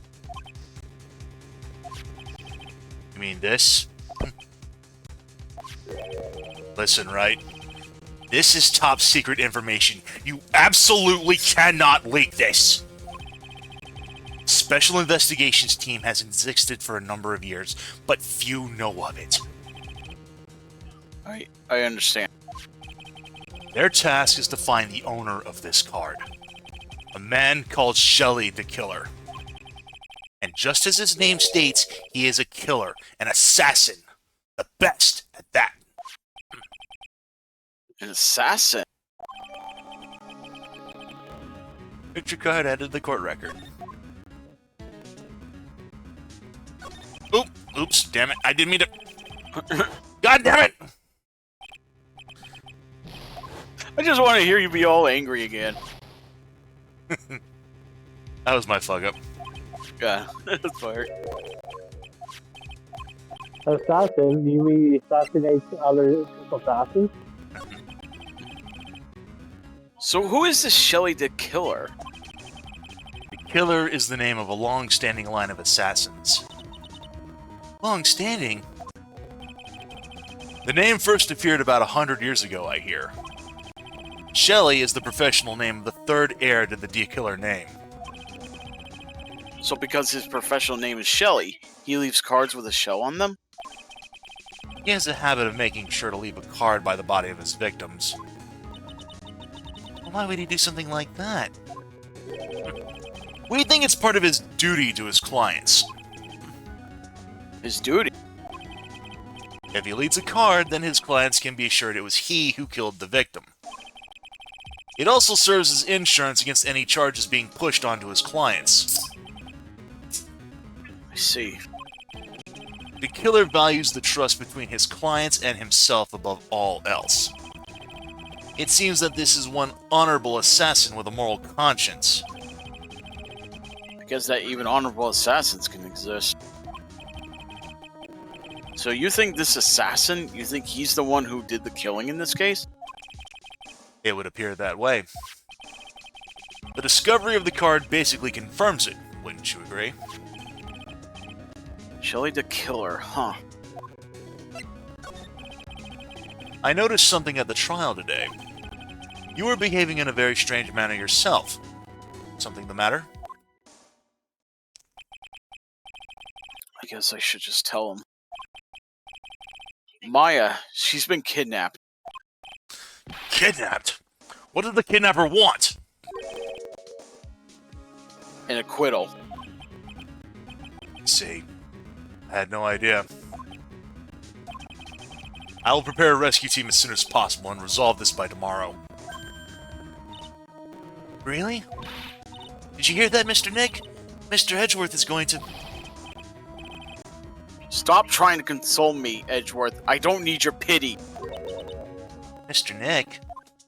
There's no way you can find her. We don't have even a single lead to go on. There's only one way to save her. I have to get an acquittal somehow. It's the only way. Right. Listen, you need to know something. Juan Carrito was killed by Shelly the Killer. And the client who ordered the job is Matt Ungard, your own client. Oh, shit.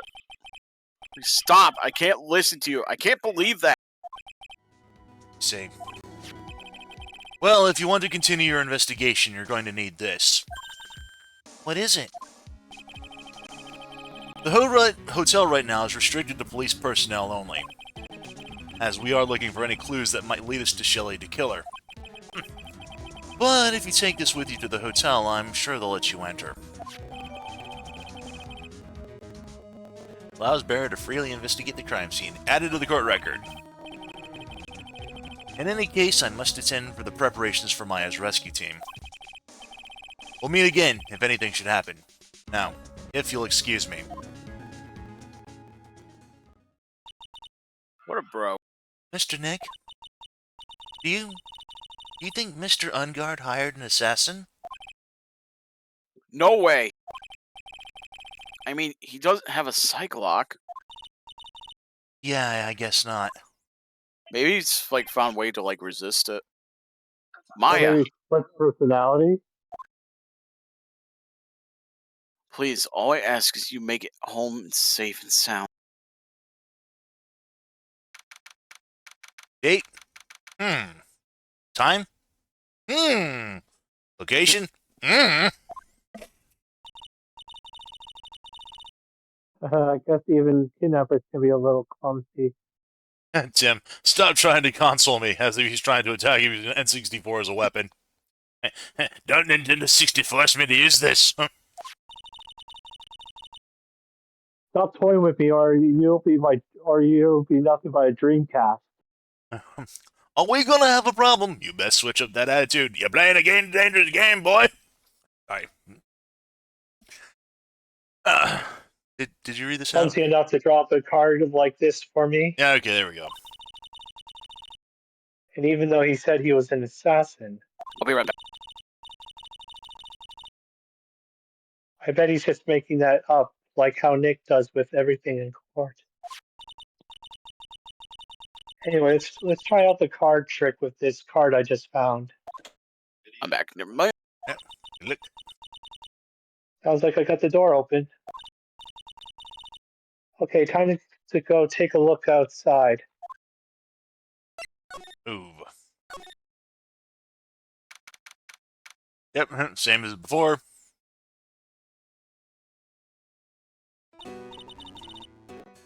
What is this place? I've got a feeling that I'm not in the hotel room anymore. Are those videos over there? Well, I'll worry about that later. For now, I should be looking for clues. That way, I can show them to Sis and maybe get out of here.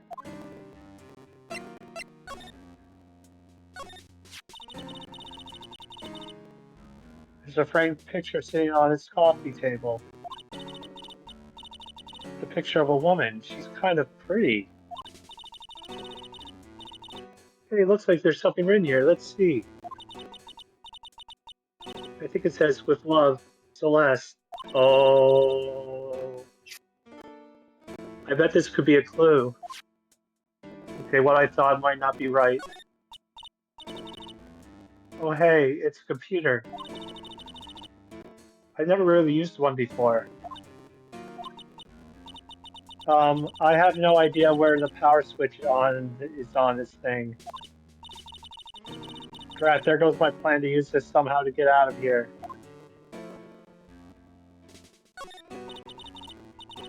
What is this? An antenna, I guess? Is it used for satellite TV? And this is a VCR. There's sure a lot of electronic doodads here. What's an antenna doing here? Wow, I've never seen a TV this big before. Now, where's the power button? Hmm? Phooey, it's busted. I would die happy. I would die a happy samurai fan if I ever got to see Nickel Samurai on TV like this. Heck, I can't believe I just made a joke about dying of all things considered.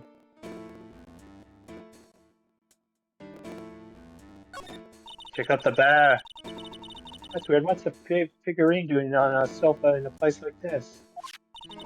I think it's a bear. Aw, how cute! But it's got a lot of cuts and slits on it.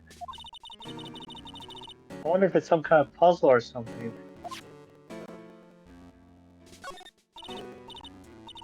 Unlocked, of course. It doesn't look like I can use the card to open this door. There's a little hole at the bottom of the door. It looks like a doggy door. If only I was a little skinnier, then maybe I'd be able to crawl through this thing. Reminder, cut down on the burgers. Oh, this simply will not do. I cannot have you wandering around at will. Eek. It seems that your Mr. White is truly concerned about you. For now, I would Yes? suggest you. For Yeah. now, I would suggest you remain cooperative. Yeah, I accidentally skipped over a thing in text. Maya was all like, Oh. he is? So, yeah. Oh, Yeah. Yeah. if you cannot, there are ways in which I can help you. There are ways in which I can help you. You mean? Dead men tell no tales, is how the saying goes, correct? Dead? I'm almost certain I told you on our first meeting, I am an assassin. No way, you're lying, you have to be. I mean, an assassin? Why haven't you killed me yet? People are not always who they appear to be.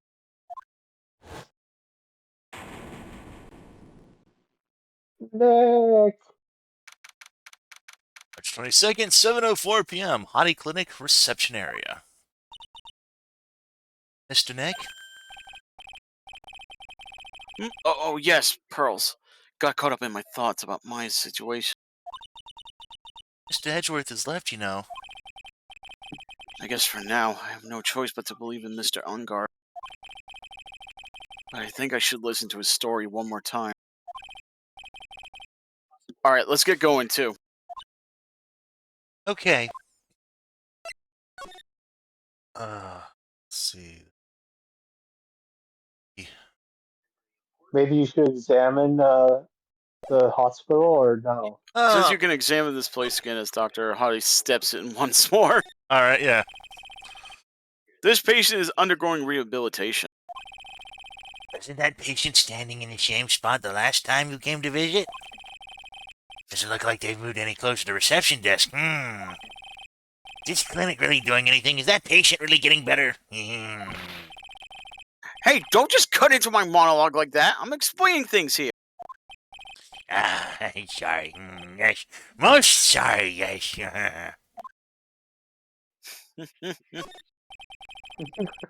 This is a clinic's reception desk, but it doesn't look like there's anyone at the counter. I'm sorry, I just have too much fun voicing him. Does he come back in future game or no? He does, actually. He does. Oh boy. On the wall is this Oh, month's word to the wire. Put your best foot forward. put one foot in front of the other, and soon you'll be walking out the door. Putting this up at a general clinic like this doesn't really mean much, does it? Let's see. This must be the waiting area. got the feeling of one, and there are sofas lined up. I don't see all that many patients. Well, visiting hours are over. That's why. It's time for the nightly consultations to begin. Mine, that is. Oh my god. Is there anyone keeping an eye on this guy? Nope. No, apparently not. I wonder where that doorway down there leads to. Oh, The crematorium. that's the X-ray room. Yes. Okay. How did you know what I was thinking? Yes, well, it's because it's the X-ray room. Yes. There is something very peculiar about this guy, because I know it's not me. I mean, some people are kind of like, they have depth to them. And other times a spade is just a spade. Now there's nothing else we can... Just gonna... Go to the detention center. Yeah.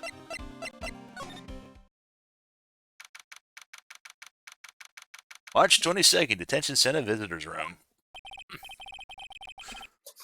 I'm sorry, but visiting hours are over for today. Oh. I have too many questions I need to ask. I'm sorry, but I'm Phoenix Wright, a lawyer for one of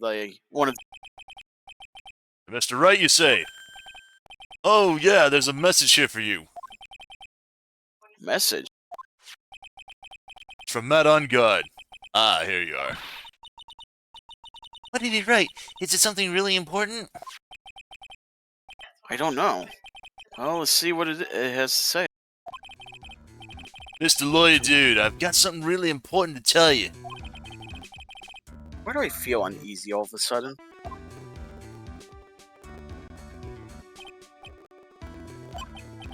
Oh, Mr. Wright. So, actually, I have a favor to ask of you. I had this cat named Shu. I didn't put out a lot of food when I left the house, so he's probably pretty hungry. You think you can drop by my house and feed Shu for me, dude? My house is just a little ways down from the hotel, alright?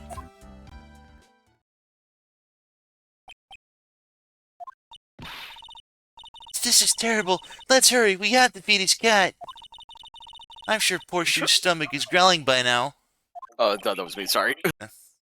Yeah, I guess. That's note jammed into a pocket. Client's request is a request. Guess I should go check up on his cat. Alright.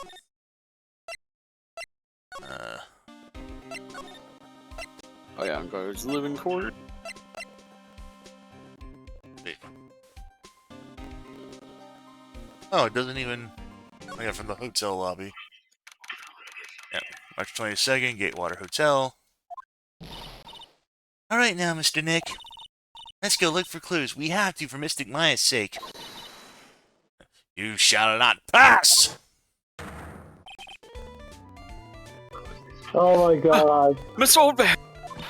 Don't devalue my name and turn it to the grass, you spiky-headed pettifogger! Because of you, I've been made to look like the bad guy again. Although I did get a piece of gum from Edgy Boy, just as he promised. But what I really wanted was something much more valuable. I wanted Edgy Boy's heart. I wanted it all for me. boy. It's all your fault. You've awakened the wild beast inside his whole bag.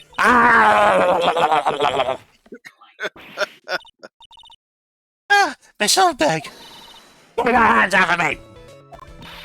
This helmet is airtight. No air gets in and no air gets out. That explains your hot-headedness. Then why do you keep putting it on? Don't think you can get me to move with silly questions. You're gonna have to defeat me if you want to get by.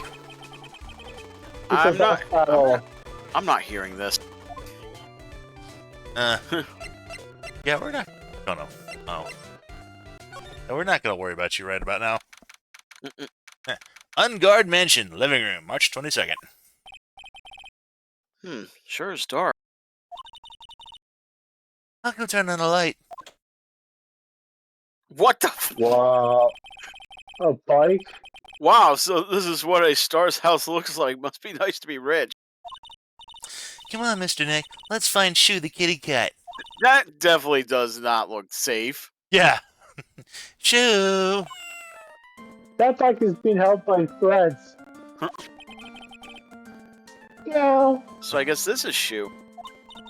Ah, what a lovely cat. Hello, Shoo. Yeah. Hee hee. Cat seems to like Pearl. Oh, Uh. who's this? This, I think, would be the butler. Oh, pardon me.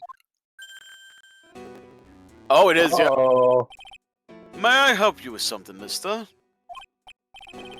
Oh, we're lawyers. Actually, I'm Mr. Engard's lawyer. The master?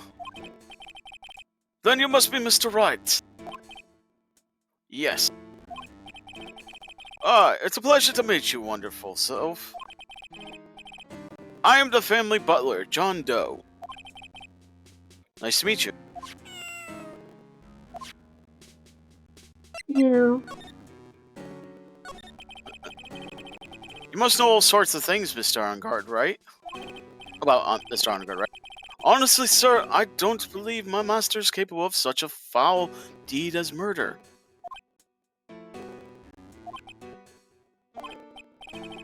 And, anything else? No, not especially. It is not appropriate for a lowly servant to speak of the master or his affairs. How typical butler-like, as it were. Mr. Doe, how long have you served at this residence? Well, sir, I would have to say maybe about 1 year.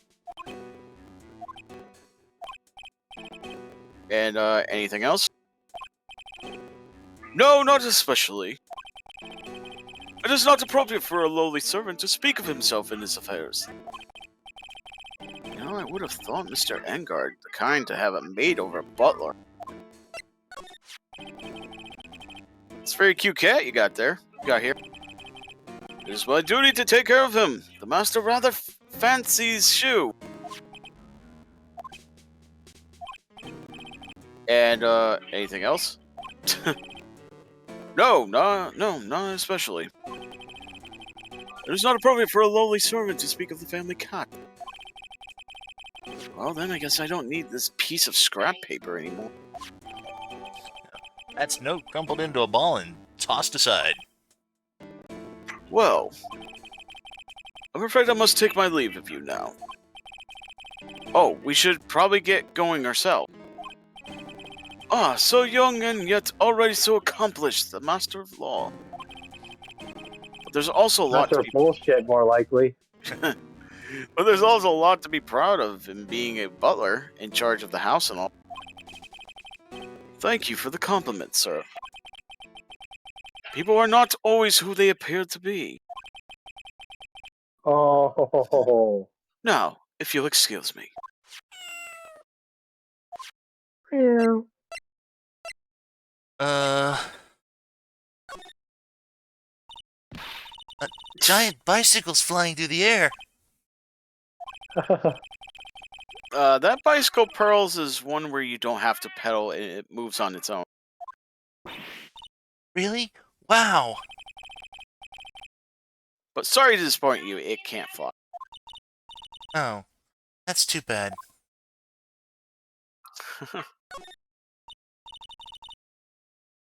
Ah, there are masks here. Yeah, that one in the middle is the Steel Samurai. The ones next to that are the Pink Princess and the Evil Magistrate. They fought many battles against the backdrop of Neo-Old Tokyo. Ah, you really know a lot about the Steel Samurai, Mr. Nick. I don't know whether to laugh or cry that I know more about that show than a kid. There's a small door at the bottom of this bigger door, Mr. Nick. Oh, that's Maya's capture room, isn't Oh it? yeah, the other side of that door. Yep. I bet it's from Mr. Engard's cat to you. Oh, you mean Shu? The door's locked tight. Well, I guess that's to keep nosy people like me from entering it. Oh, if only he knew. Yep. There's another door over there. Shouldn't go wandering off over there, Mr. Nick. Yes, Pearls. Now I know how Maya feels when I tell her to stop playing around. It's very comfortable and spacious lounge set. I wonder if famous stars drop by and sit around and have a good time. In any case, I don't really belong here, do I? Who's with me and feeling inferior today? Hmm?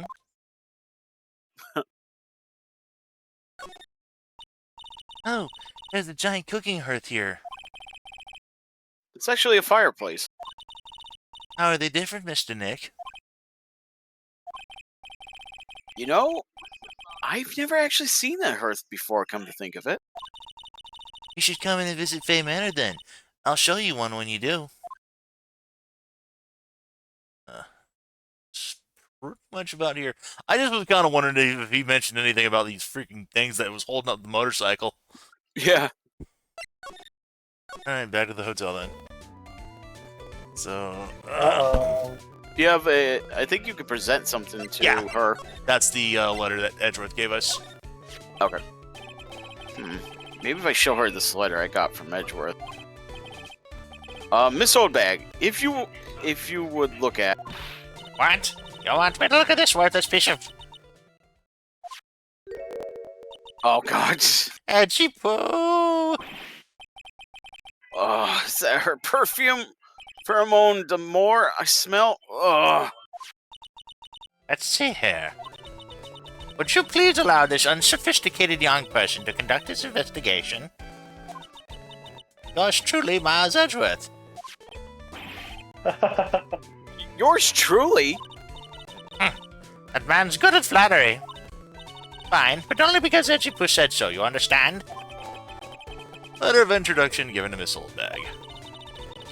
I just thought of something I had to go do. Remember, no fucking around. Don't do anything bad and I won't let you off the hook. Looks like she has strong feelings for Mr. Edgeworth.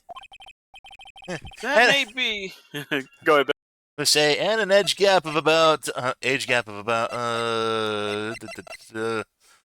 years. I guess. Never mind. It doesn't even tell us how much. Okay.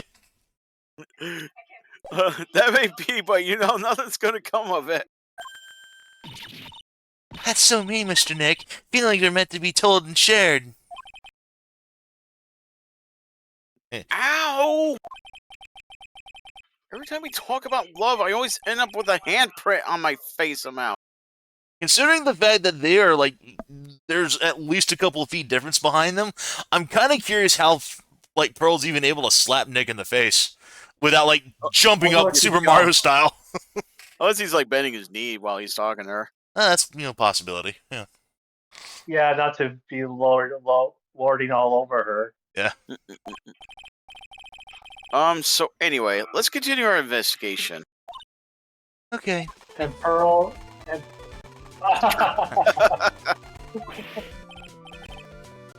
Ah! What now? One little thing before I forget. You can't go in Unguard's room today. Why? The police's main investigation team's gonna be in there all day, you hear? I wonder if they're the team in charge of investigating the killer. So don't go in there! That one foot in there and you'll face the north wind, old bag! Alright. I was also gonna say Pearl. So we gotta tell you. I gotta make you. Oh, we're gonna make you learn the difference between the age difference. Oh, Jay's got a character I believe he's gonna voice. Right. Looks like we're the only ones here. And yet, the hotel seems so busy somehow.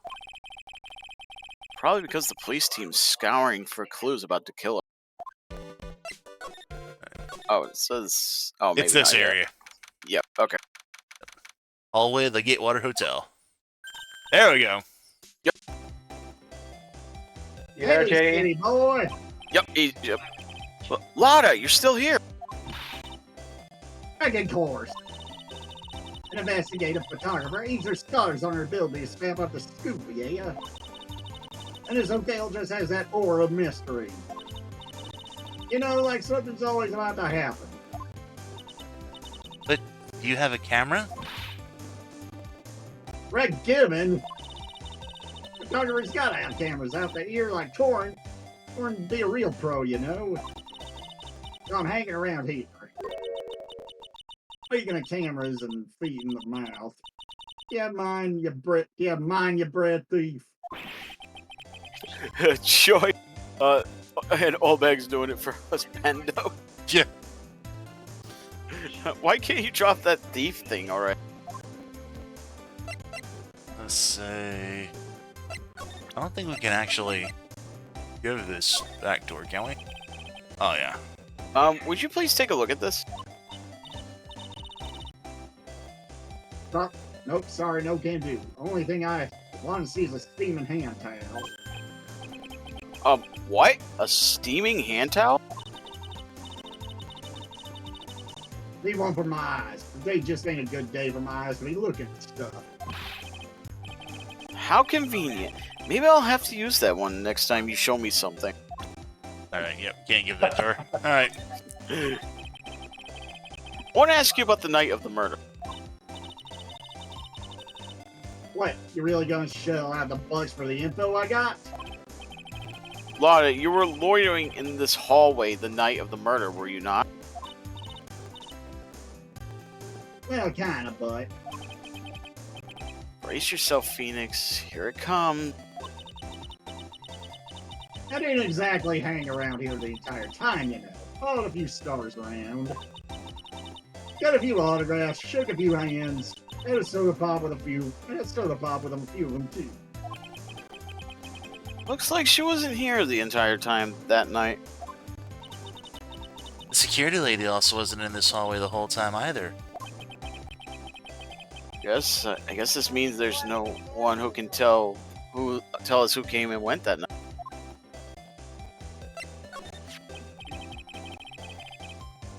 So about the note that was inside your camera, Kate. Oh, that ditty I wrote. Yeah. Can I believe what you've written? You mean the stuff about Ungard shoving his man's related in Corrida?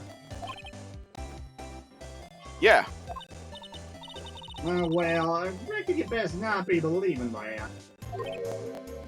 What?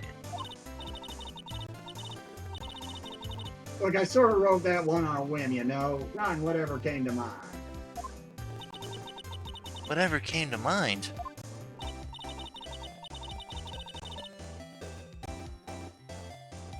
But yeah, when you get down to it, it's just a lot of random bull.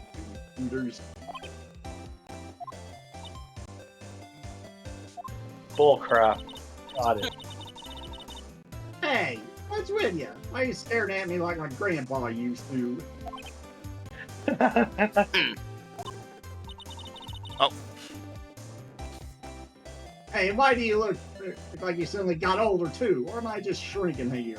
I think I may have accidentally skipped something over. I thought I... well, whatever. You could always click it Yeah, again. And see. yeah, I'm just gonna...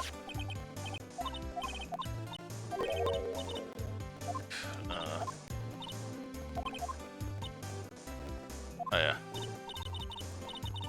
Hey, what's with you? Why are you staring at me like my grandpa used to? Yeah, Yeah, this is the same dialogue. Oh, yeah, it's the same dial. Okay, yeah. I thought I missed something. Alright. Okay, so y'all. Oh, my baby, my $1,600 baby. What's with that red-coated prosecutor anyhow? The guard told me it was evidence and refused to give it back to me. Well, that's kind of how it is. Hey, you're that red-coat's friend, ain't you? Friend is arguable. So put in a few good words for me and get me back my camera. You want me to do what?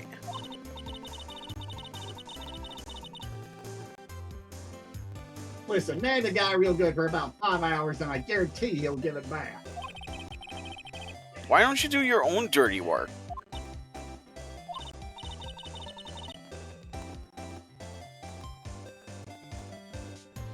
Well, I reckon it's time for me to get going.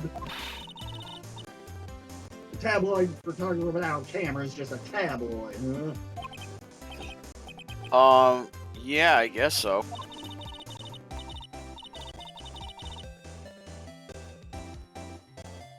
Keep yourself together out there, you hear? I'm going to see you in court tomorrow. Okay, I'll see you there.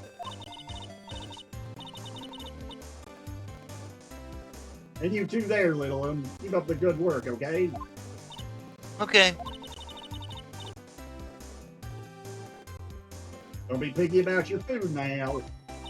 Okay.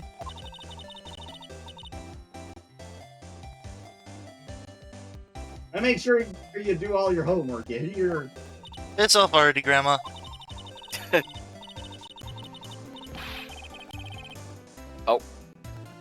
What did she say there? If She- you happen to find yourself a camera, Yeah. bring it here. Yeah. and- Would you please? Yeah. Would you please just leave already? Alright.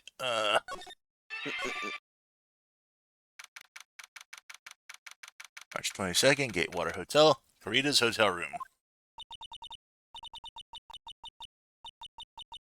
I think this is old bag. Mr. Nick!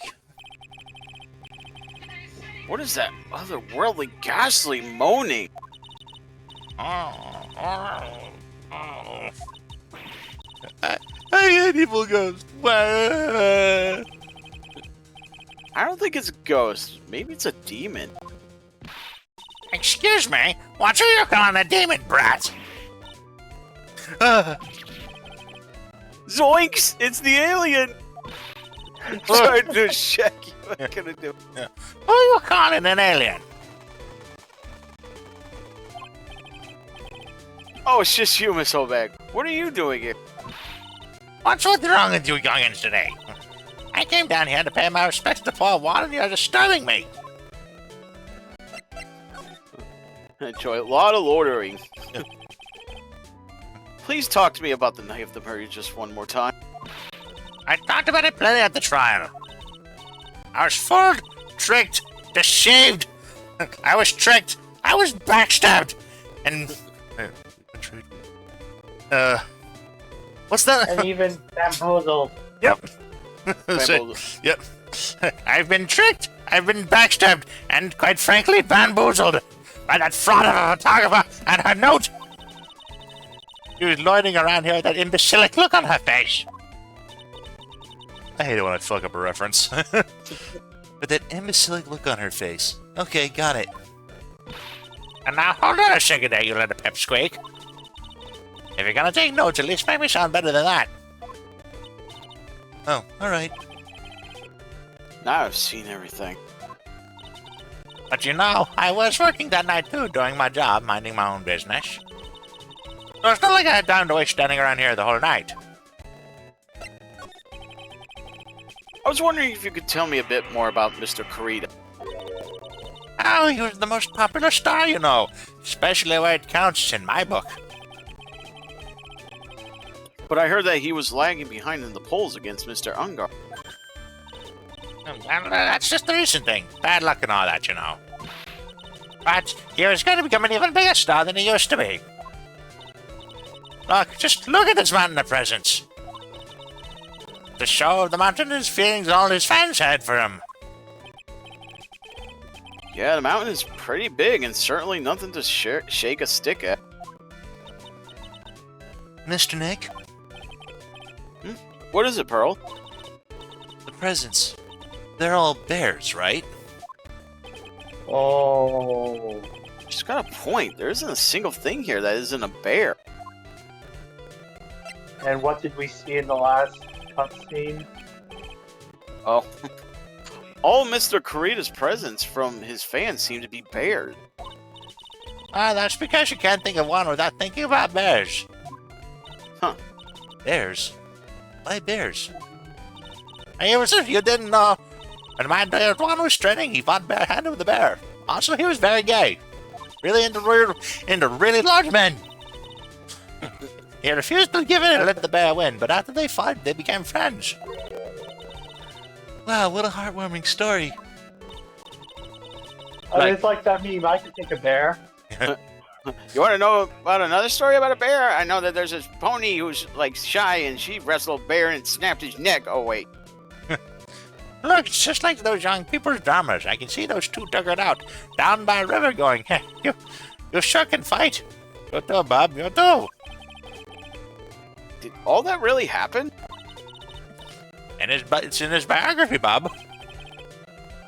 What a load of crock. Ever since then, fans have been giving him bears as presents. Yeah, nice bears. I'm Uncle Bear, and I say it's barely 8 o'clock. What is that infernal racket? And it's funny the present's going off. Sounds like it's already 8 p.m. Way past your bedtime. That startled me. I thought I was going to die for a second. 8 p.m. That's the time when the awards ceremony ended that night, remember? Time sure flies. Hard to believe it's been 2 days since the ceremony. Uh-oh. Transceiver. Hello? Hello? This is not a phone. Maya! How's Maya? You haven't hurt her, have you? It seems you were not able to fulfill your end of the bargain, Mr. Attorney. I have heard the news. So it would seem my present did you no good. No! Mystic Maya! Mystic Maya! One more day. Please, all I ask is for one more day. I'll get a not guilty verdict for sure this time. Please. I suppose if I must. I need that acquittal more than anything else after all. Please, please let Maya say something. I want to hear she's alright. Alright. Then, a little. What's with the static all of a sudden? Hello? Hello? It seems that connection. Damn it! Did the transceiver just suddenly break? Excuse me. What happened? I don't know. All of a sudden it became nothing but static. Mystic Maya! Mystic Maya! Why did the transceiver suddenly break like that? Should probably have an electronics expert look at it. Sooner the better. What if Edgeworth's guys found him, maybe? Well, we don't really know an electronics expert, but we do know someone who could help us with that still.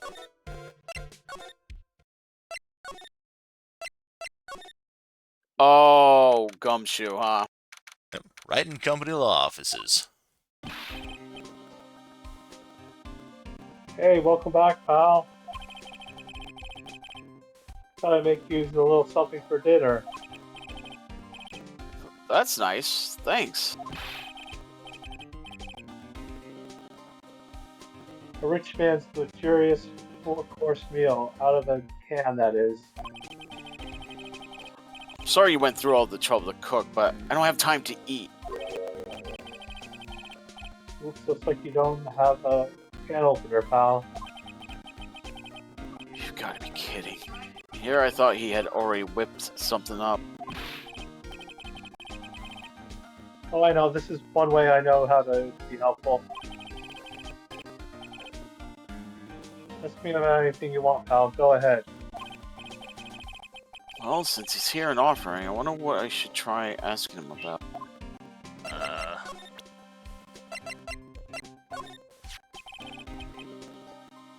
Transceiver? Oh, Mr. Nick, you should ask Mr. Scruffy Detective about that thing.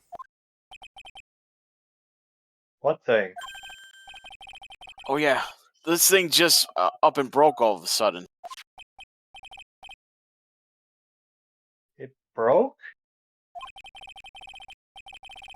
When I was talking to the kidnapper, it just suddenly broke into static. Look, it sounded like this.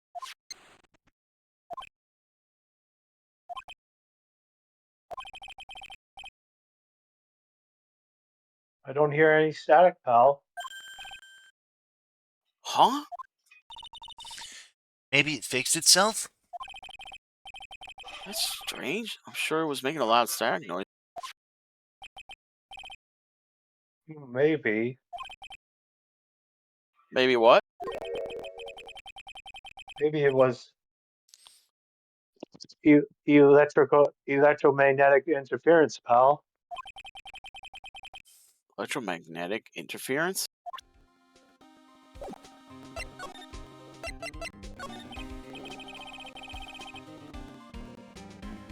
So what is electromagnetic interference? Something that happens when a radio wave gets mixed up with another signal, pal.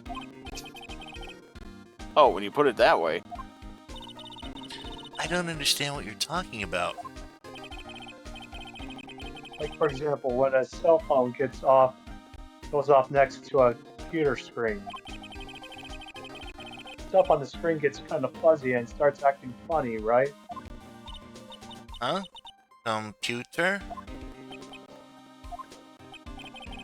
It's... oh yeah. It's like when you use the dryer next to the TV and the screen starts looking weird. Oh yes, the TV does do that.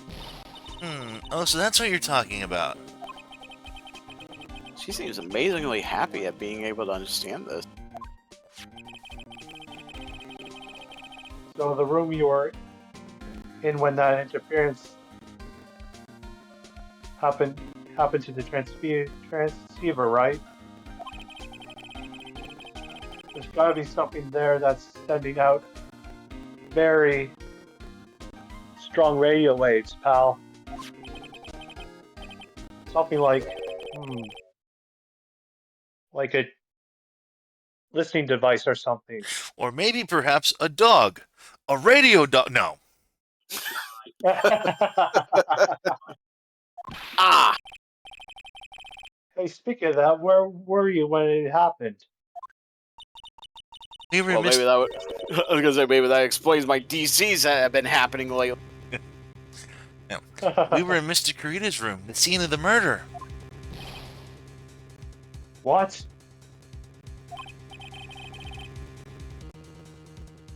That said, I'm going to sneak into the precinct and get a bug sweeper. I'll meet you at the crime scene later, pal, okay? Wait, Gumshoe! Well, yeah, baby, it's investigating time. I'm on fire! My fingers are itching to go! Yeah! And he's gone. We should be going too, Mr. Nick. Alright, let's go. I guess you go back to Kurita's hotel. Yep.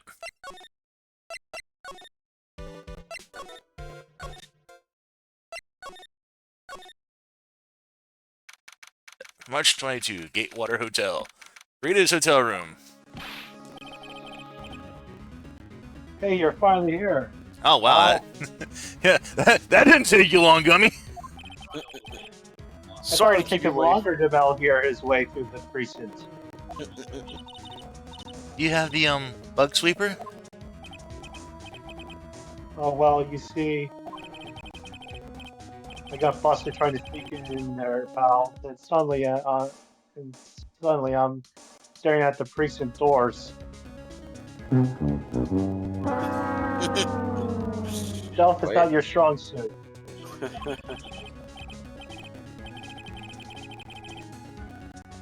From the outside, I mean. So yeah, I couldn't get one of the police bug sweepers. What do you mean you couldn't get one? We need that item! Hey, calm down, pal. Didn't I say I didn't say I didn't get one, just not the police's. Wow, so this is a bug sweeper. Looks a little broken. Hey, this was made when I was in elementary school, pal. Damn, that thing still works. Oh, by who? Me, of course. Seeing this could sure bring back the memories. Hey, don't look down on it, pal. Sure, it looks a little beat up, but I put my heart and soul into building this puppy here. Your heart and soul. It'll work, trust me, pal. It'll do the job. But But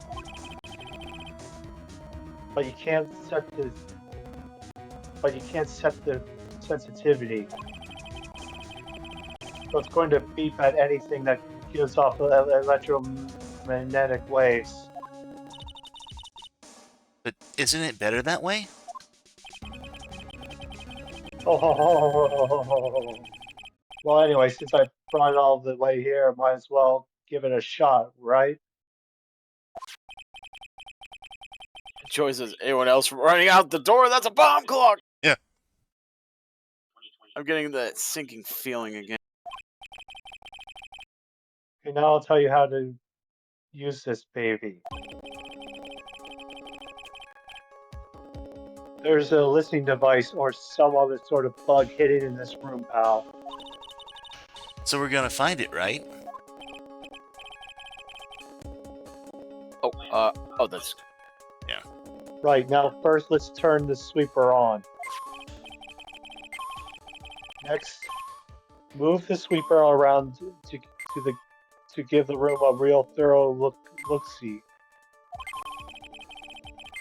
The sweeper will let you know how strong of a signal it's picking up, so keep an eye on it, okay, pal? Once you find something that's going off a lot of radio waves, press the A button to lock onto it.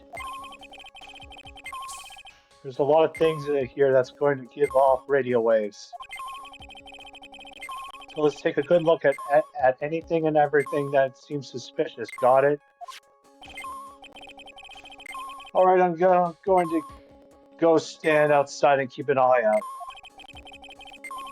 Give me a yell if you find a bug. Got it, pal? See, yeah, there's that reading off a lot. Yep. Yeah, that's also, yeah, Oh. like the light. Funny thing, that's not where we want to be on it. Either that, or that. What about a bear? Doesn't seem to be anything giving off radio waves there, Mr. Nick. Keep a careful eye on the bug sweeper and let's try again. Okay. Oh, I think you were a little low-winded. Yeah. Okay. Reaper isn't exactly the best. We'll make do with what you have, right? There you go. Yep, there you go.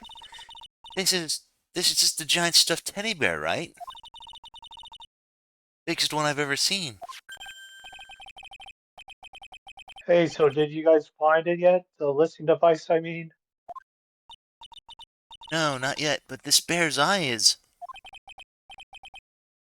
Let's see. Perfectly normal stuffed bear with some really strong radio waves. Sounds like you found the device to me, pal. Let's dig into this big fella's eye out and see what we got. No, you can't! Such a violent act. Oh, rip. And there he goes anyway. No! No, Barry! Do we have that sound clip on here? What, the no? I don't think we have the no one. No, we don't. We just have only this. Oh, Oh no!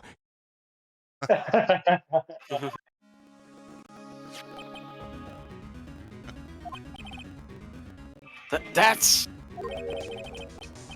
It's a miniature camera, and it looks like there's some more. That's a transmitter and a timer.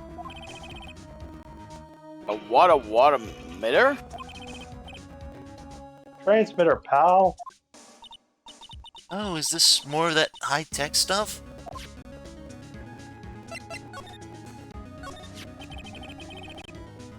So this tiny thing is a camera? Yep, it's a pinhole CCD camera, pal. It's a small, high-grade video camera, mostly used in security systems. So it's a video camera. It runs on a battery, which comes with it in the set. But there's no videotape in this camera. This is only the camera part here, pal. The tape recorder with the tape inside it is somewhere else. Somewhere else? The footage is changed into radio waves and then it's sent to that recorder. So it's sort of like a TV broadcast, isn't it? Hey, you know, you're right. Set to record the victim's room from 8 p.m. for 1 hour, running at the time of the murder. So what is a transmitter? The device that sends the footage the camera took to a specific destination. It's like a video version of a listening device, pal. Looks like it's attached to a small clock-like thing. Oh, that's a timer, pal. You set it to turn the camera on and record at a certain time with it. You can set it for a certain time. Yep, let's see. This looks like it was set to start at 8 p.m. and go for 2 hours. It's Oh, 1 wait, hour. 1 hour. 8 p.m.? That was the time the award ceremony ended. There's no date set, so it's been recording every night, I guess. Mr. Detective, how long has this bear been here? Oh, I'm pretty sure it's been here since the night of the murder. Then maybe... Maybe this camera caught the murderer on tape. What? If you think about the angle the bear is at, it's bound to have a clear shot of the whole crime, pal. Transmitter added to the court record. So there is a camera in this bear's eye. It was disguised as a present. And I'm sure it was here on the night of the murder. Pretty big, so it stands out pretty well in my mind. But who gave Mr. Kurita this present? I don't know, pal. But this means that someone out there's got a video of what happened here that night. Isn't there any way we can find out who that person is? It's impossible, Pally. Radio waves can be sent almost anywhere, so there's no real way to find out. Oh. Is there really no way to find out?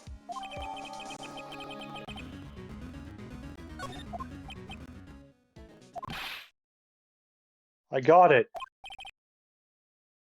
What? Hey, pal, let me borrow this mini camera for a bit. What are you gonna do? I'm going to go around to the electronics shop and see if I can find out who bought this. But that's impossible. I mean, it's already 9 p.m. Leave it to me. Even if I have to search all night, I'll find your man, pal. Spy camera and transmitter given to Gummy. Oh yeah, baby, it's investigating time. I'm on fire! My fingers are itching to go! Yeah! And there he goes, Leroy Jenkinsing out the door again. He's gone. Jake Gumshoe! Yeah. But Mr. Scruffy Detective sure is a nice man. Pushing himself so hard, all for Mystic Maya's sake. What was this? It's a mystery how you always manage to do things in the most inefficient ways, right? Ah! You'll have to excuse me. I heard your conversation just now. Edgeworth, what are you doing here? Rescue team's been created and deployed. I can't say I'm optimistic, but we have to move forward one step at a time. I see. Thanks. Don't thank me just yet. We still have to find her.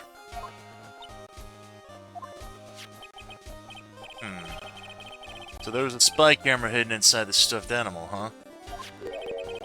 You are one lucky man, right? Hmm?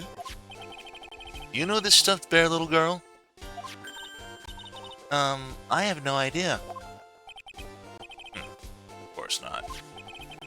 The maker of this bear is a very expensive luxury brand from overseas. It's completely handmade, and only a small number of these are exported here. What? The camera and transmitter that Scatterbrain detective that took with him are dead ends. Things like those can be bought anywhere. However, this bear is different. By tracking how it got into this country, this bear can tell us who the buyer is. Can you really do that? Mr. Nick, can he really? Well, I guess so. 9 p.m. I think I could still make it in time. I'll be taking this for now. I'm certain you have other things you have to do. Stuffed bear snatched up by Edgeworth. See you soon, right? And I like it how it still stays in the picture. Wait! What? Why are you doing this? I have no interest in explaining myself to someone who can't comprehend. But besides that, right? Till court reconvenes tomorrow, you should concern yourself with this question. Who was the person that murdered Juan Corrieta? The real killer. You really still think it was Adrian Andrews? To be honest, I don't know anymore.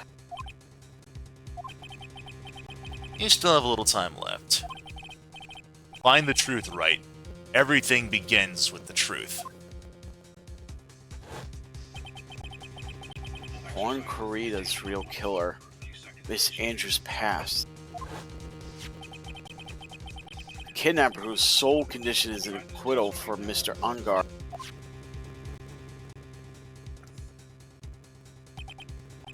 And this card, Shelly the Killer.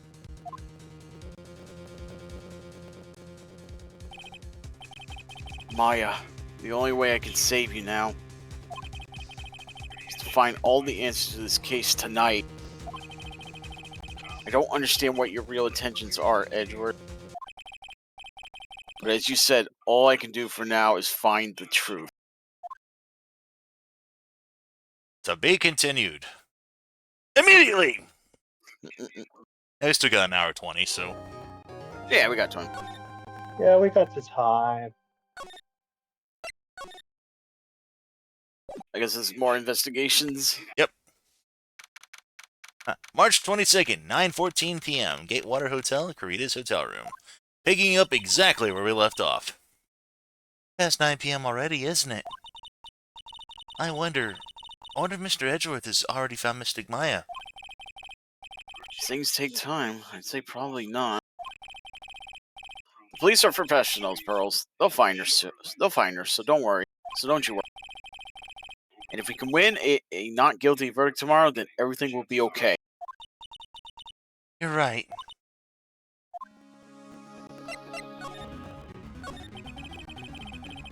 So the real person who killed Mr. Kurita was... That assassin, Mr. Shelley the Killer, right? And the card Miss Andrews found at the crime scene seems to be proof of that. But if that's the case, then a new question comes to mind. Who was the one that hired the killer to begin with? Who was his client? You mean who asked for the murder? That person didn't want to do dirty their own hands in blood. But whoever this client is, they're still a killer. Who could have hired the assassin? You think it Oh, was Miss boy. Andrews? I wonder. If she was the client, then why go through the effort to stab the knife into the corpse herself? Exactly. But if Miss Andrews wasn't the client, then no, it can't be. Matt Engard himself? Oh, Well, he did know the name to killer. If Mr. Ungard really did hire the assassin, then he's not an innocent at all. Far from it. He would be guilty of the crime. but it can't be Mr. Ungard, right? I mean, when we first talked with him, Mr. Engard, I'd like to ask you one more question. Did you kill Mr. Juan Corrida? alright, just so we're clear, dude, I didn't kill anyone, and that includes Juan Corrida, okay? I didn't see any Psychologs at that time. Actually, that reminds me. Did you remember something, Mr. Nick? Yeah, something Miss Andrews said at the trial today. She said something interesting.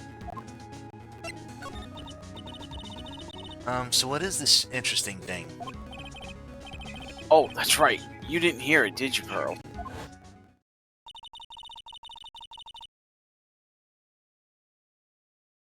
Juan had bet everything on the Jammin' Ninja this year. If he lost the Grand Prix, he was going to make sure that Armgard was going down with him. That's what he said anyway.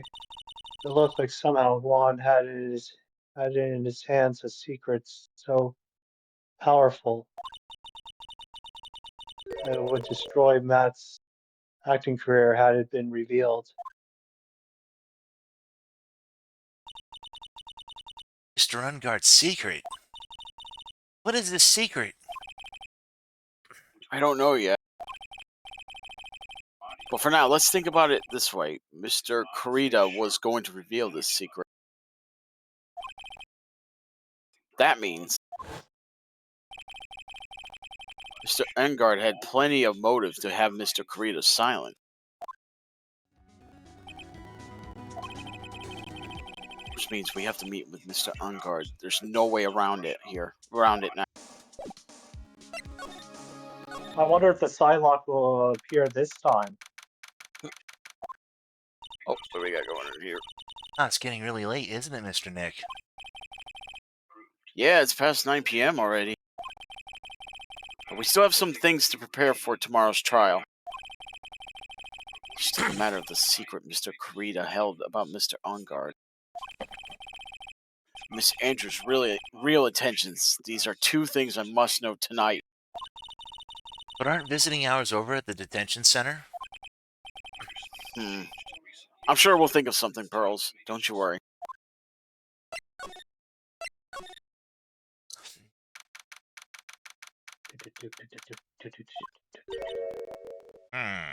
Oh god, not her again. Hey, wait! What is it this time, you whippersnapper? All I know is nothing that has anything to do with Everguard. Just like now, I was handed a strange device for who knows what reason. I was told to use it to search the whole hotel. That's the bug sweeper, isn't it? The one Gumshoe made. I don't even know, and frankly, I don't give a damn. But the request came from Edgybrew, so... Edgeworth? And he said... If you feel angry, direct your anger at that unsophisticated lawyer. So I'm gonna feel free to direct all my anger toward you. Oh, thanks a bundle, Edgeworth. What a pal you are. Oh, this is absolutely top secret, so you'd better keep it to yourselves. I heard they found a spy camera hidden in one of the presents. Very interesting. I'm sure it was, you know. It was to catch small one in the middle of a scandalous meeting. Scandalous? What's that? It means, well, you know, that gossip that's been going around about my dear one. Oh, you mean that thing about Miss Andrews? I'm sure she must have had some reason for getting close to Mr. Kurita. I'll let you in on another secret, youngin'. I know who planted that spy camera.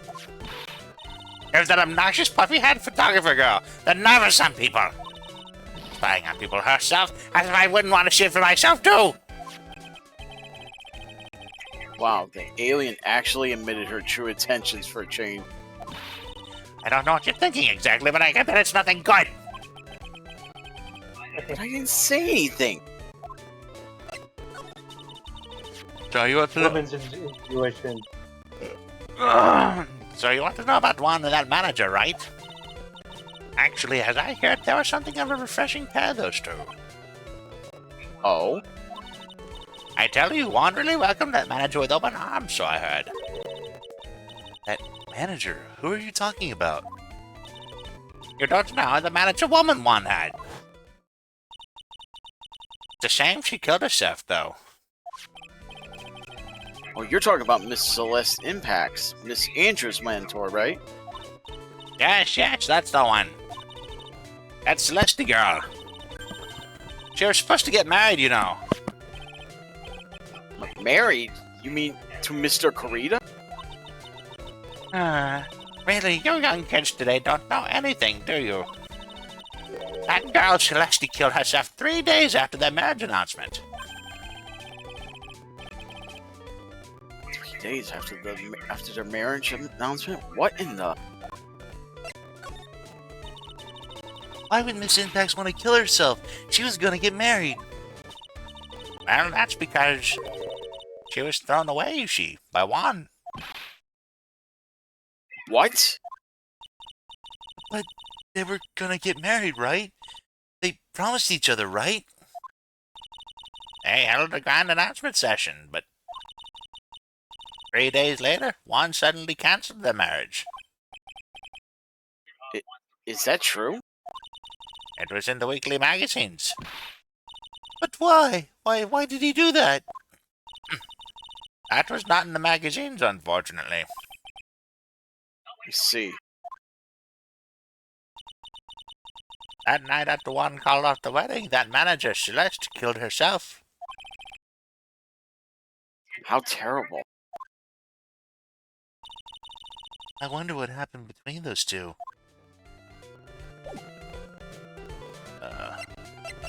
It says, yeah, just move to the criminals. Yeah, fair. criminal affairs unit, yeah. Since going to the detention center will get us nowhere. On that night, there must have been at least a few hundred people here. Guess the police are done with their questioning and investigating. Looks like things here in the lobby have finally calmed down.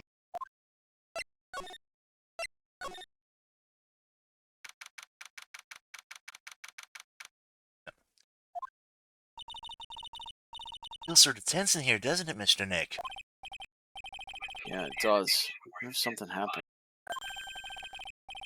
You're Mr. Ungar's lawyer, right? Oh, yes, sir. Well, we finally found just the person we've been looking for. A real decisive witness. Decisive witness? You mean for the Engard case? We're taking the witness statement right now. Gotta hand it to Mr. Edgeworth.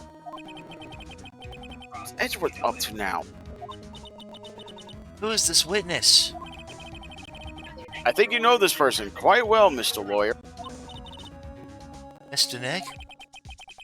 Between the kidnapper's demand and now this, I can't see any way to win here. Oh yeah!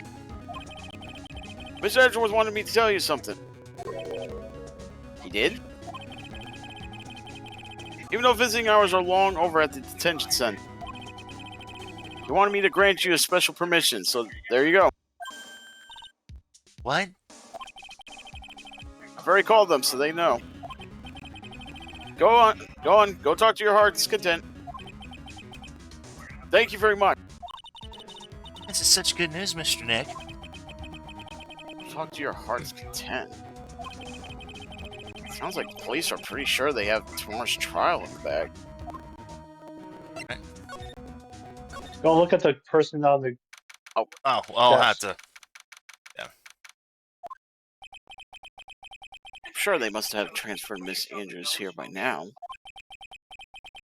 So that means that both Mr. Ungard and Miss Andrews are in this detention center.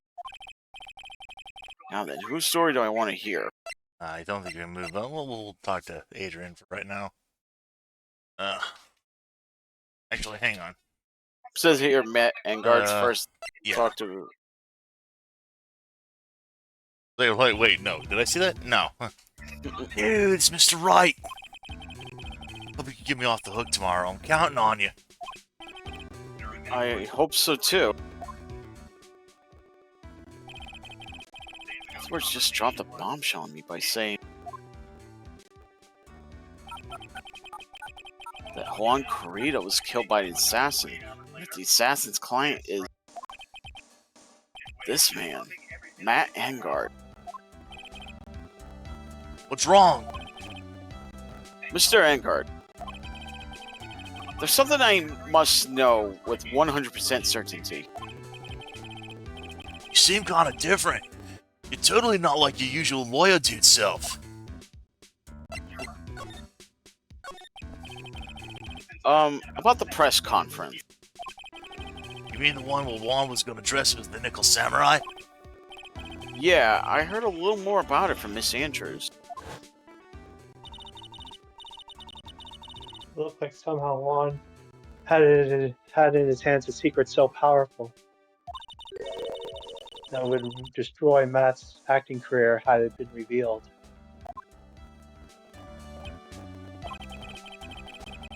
Could you please fill me in on what this secret is, please? Now there we it go. comes in. 5 lock. Oh, I knew this was coming. Mr. Nick, don't tell me. Cyclops. You said secret, right? I don't have any idea what it is. You did? oh, jeez. Did you know about Mr. Corrida and Miss Andrews' relationship? Well, it's all over the tabloids, dude. But I don't know any of the details, if that's what you meant. Look, how many times do I gotta tell you? I don't care what Juan did with his life. Miss Andrews, she had a purpose in mind when she started seeing Mr. Corrida. Her mentor was Mr. Corrida's manager. Miss Andrews was going to get Miss Celeste Impact's suicide note for him. Celeste? Does that jog any memories? Dude, I suddenly just got totally hungry. You up for pizza? My treat. He's avoiding the question. Mr. Nick, what's a pizza? Is it kind of like a pea, like green peas? Let's go eat one later, okay? Oh, I got cut up by the pizza dude at the shop. That's too bad. How about we get our minds off this topic and talk about something else, okay? Mr. Angard, are you connected to Miss Impact's suicide in some way? Let's move back to the... Oh, and you got something going there anyway. Oh, Mr. Wright, please, you have to help me. Uh-oh. Oh, is it Mr. Powers? What happened? Why are you here? You see, I got roped into this somehow. What? Now I'm gonna testify at tomorrow's trial. So the decisive witness is Mr. Powers. I was talking with the detective until a little while ago, and I was on my way home. When all of a sudden, you there! You're under arrest! And I was dragged back here. Oh. I see my face and whole self in general looks suspicious or something. Well, I guess I could see how they thought you looked suspicious. I'm just a normal guy on an exercise show for kids. Is that a crime? Oh, your face and stature. That must be one of the detectives. He's mumbling something to himself. I'm sorry, everyone. I've lied to you all. I'm not a detective. I'm really global hero Onion Coupon. He's lost his grip on what's real and what isn't. You need to go to the loony bin. So about this testimony you're giving, what are you going to talk about? I really don't know yet. But it sounds like I saw something pretty important from what they tell me. Saw something important? What was it? Well, the detective told me not to talk about it. Can't tell anyone, and especially not that lawyer, he said. Who do you think is that lawyer the detective was talking about? I'm going to take a wild guess and say it's me. Yeah, you got it. Mr. Nick, Mystic Maya and myself are your only two allies in this whole world, but it's alright. Ouch, I don't really have a lot of friends, do I? This is gonna do a lot of damage to Matt, you know. Because he's got that refreshing like a spring breeze image going. But what is he really like? Well, let's see, Matt's always been kind of a player with women. He would never really turn a pretty face away, if you know what I mean. He'd always say, it's just a game to justify himself. Oh no. What? How horrible, that's unforgivable!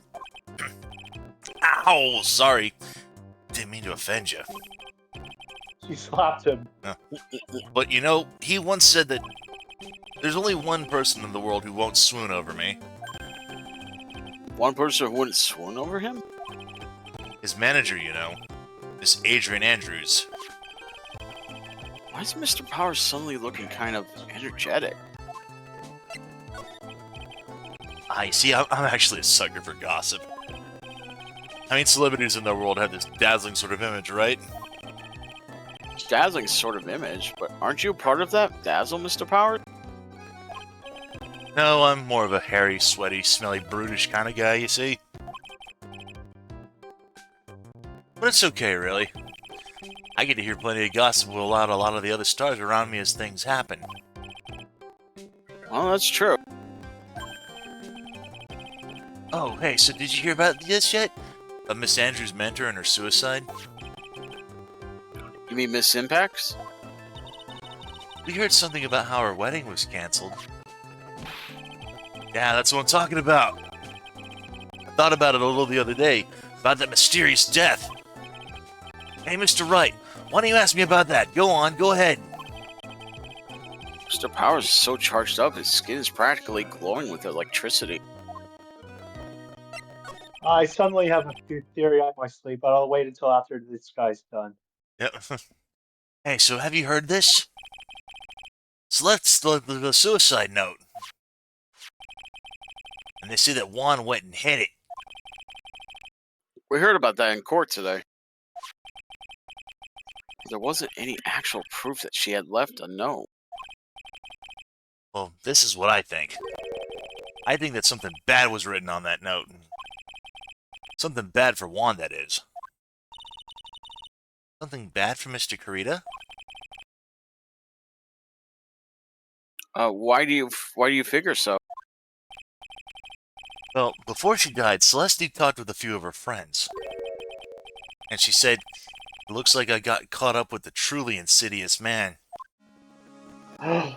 So I was right. Truly Or had a insidious feeling. man. Did she mean Mr. Kurita by that? Well, there's no one else that fits the bill, right? Huh. That would be reason enough for him to hide the suicide note. I see. Well, that's some good info. Thank you.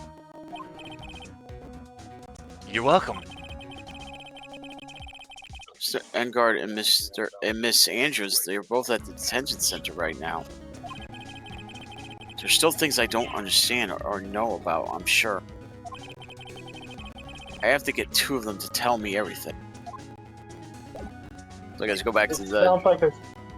It sounds like a stretch, but I think the insidious man might be Matt on guard.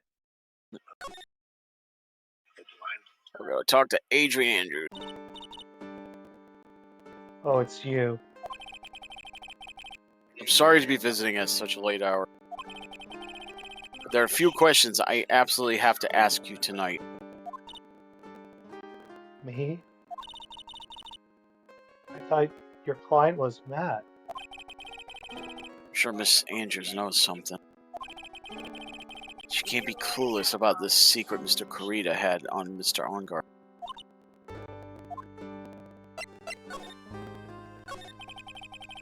I'd like to ask you about Matt Onguard, if you don't mind.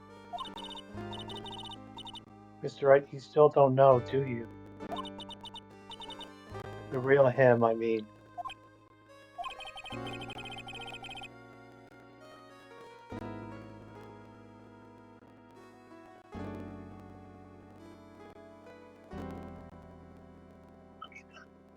Oh, I'm sorry. Radio? Yeah, sorry. He seems to bear a lot of resentment towards Mr. Onguard. I thought I heard something, that's why I wasn't speaking for a bit. Yeah, I actually thought that your thing finally cut out. But No, the first thank time. God. Yeah, thank God for that. If that's the case, then why did you become his manager? And why would you become intimate with his rival? That has nothing to do with this case, nothing. About Miss Celeste Impact. I had finally put her death behind me. And now, thanks to you, it's all come back to the surface. I'm sorry. Yes, I was shocked by her suicide. And it's true that when I heard the rumor that Juan was the one who had hidden her suicide note, I began to draw close to him.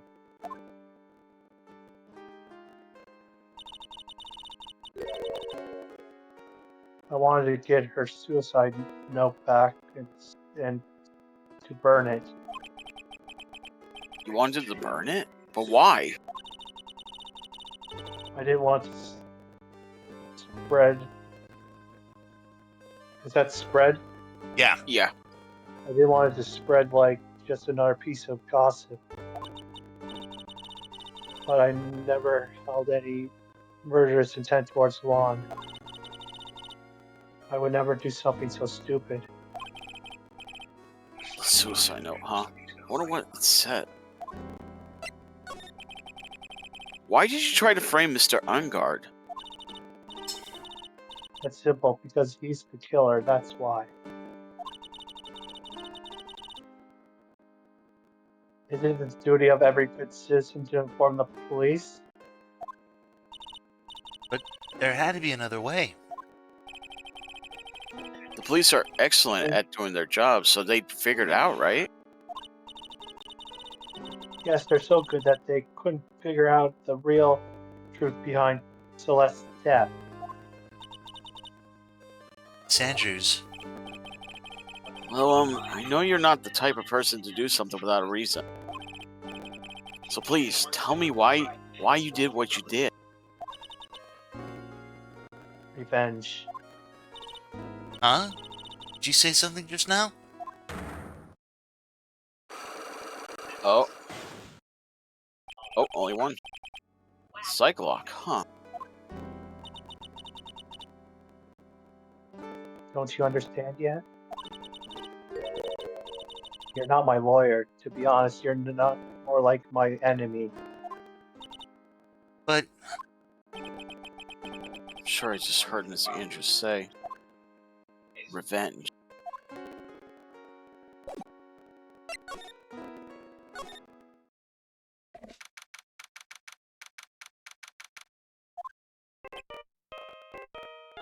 Oh, I Phone. Mr. Nick, your phone. don't like the sound of this ringtone right now. It sounds kind of ominous. It's probably just your imagination. You should really pick it up, Mr. Nick. It'd be important. Hello? We've got a problem, pal. What's wrong? I'm on my way to your office right now. Oh, okay. Hey, wait a sec. Why is he coming here? It's terrible. I don't know what to say, pal. It's good end. Oh, I got here faster than I thought I would. Hey. No time to relax, pal. I'm confused as anything here. Well, what happened? We've got him. We know who brought that spy camera. Eh? This quickly? And this bear is what gave them away, pal. The bear? Figured it out, pal. I figured that we shouldn't have been looking into the bear instead of the camera. And you say that because Edgeworth got in touch with you and told you about the bear. I bet you. Or he figured it out himself for once. Shh, Pearls. And go on. What did Pearls say there? She was basically just saying, like, she was basically saying the same. Well, did Mr. Edgeworth reach out to him? Oh. There's only one person who would have bought those bears who's related to this crime. Who is it? Who would be so rude as to spy on another person in their room? Matt on guard. Uh-oh. Huh? Matt on guard, your client. That's who, pal. And here I thought things couldn't get any worse. Are you sure you heard right? That the person who bought this bear was... I heard it from the department store clerk, pal. This is the credit card receipt for the purchase. For 3,800 buckaroos, pal. That's the exact match to the price of that stuffed bear. Damn, that's really expensive for a Yeah. stuffed bear. Yeah, $3,800. Yeah, that's not a cheap toy. A receipt?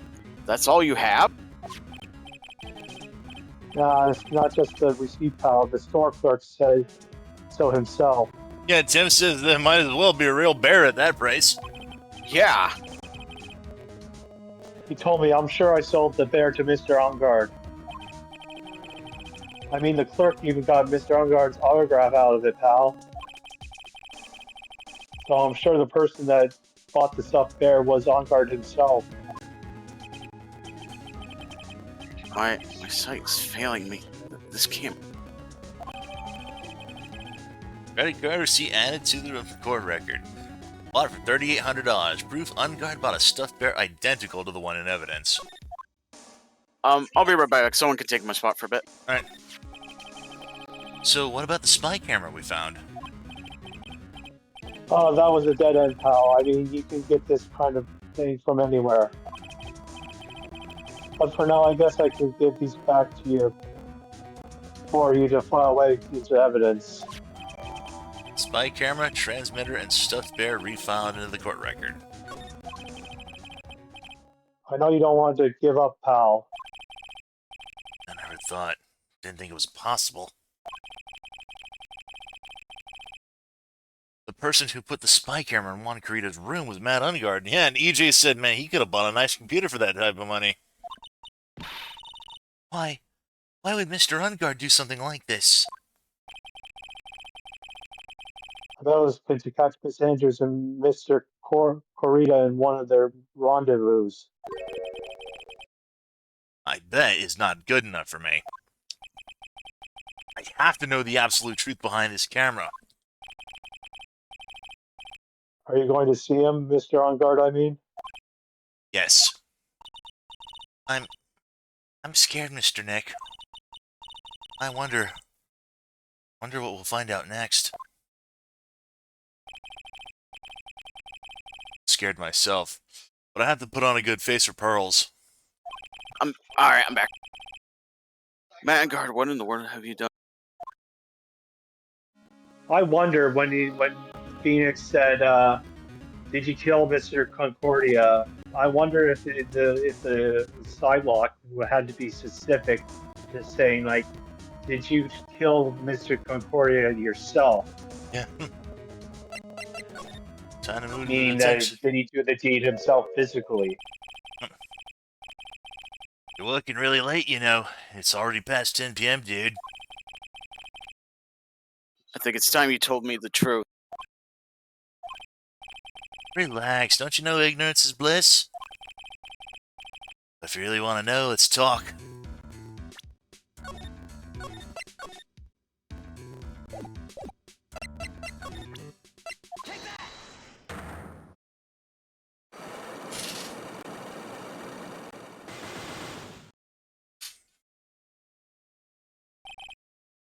That's secret. Now, let's hear what this secret of yours is. What if Mr. Corrida had been successful in his plan? What would he have disclosed? I told you before, dude. I don't know. I don't know anything about Juan, okay? Look, Mr. Wright, I could keep saying it until I'm blue in the face, but I totally didn't pay Juan any attention the whole time that night. I mean, come on, I was in the middle of a nap. Don't lie to me. Huh? I know you paid close attention to Mr. Corrida, especially on that night.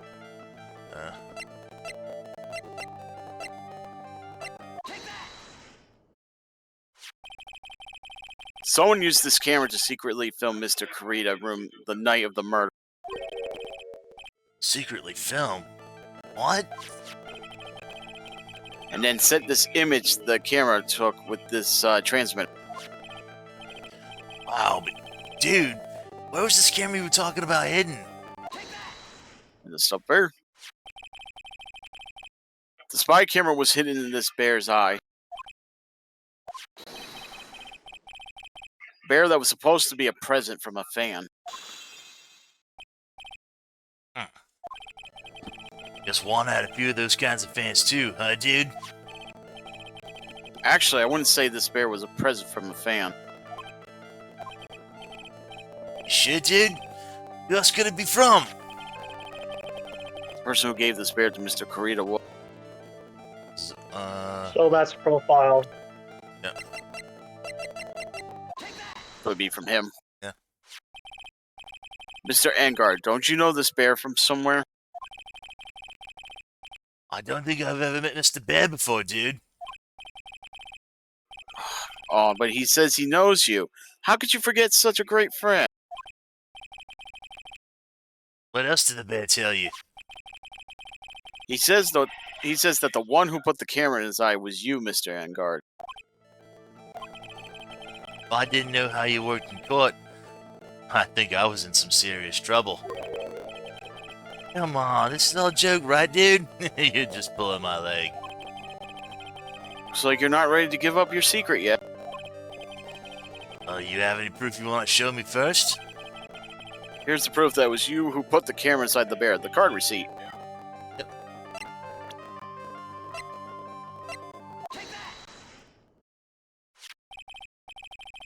I have here one credit card receipt, Mr. Angard.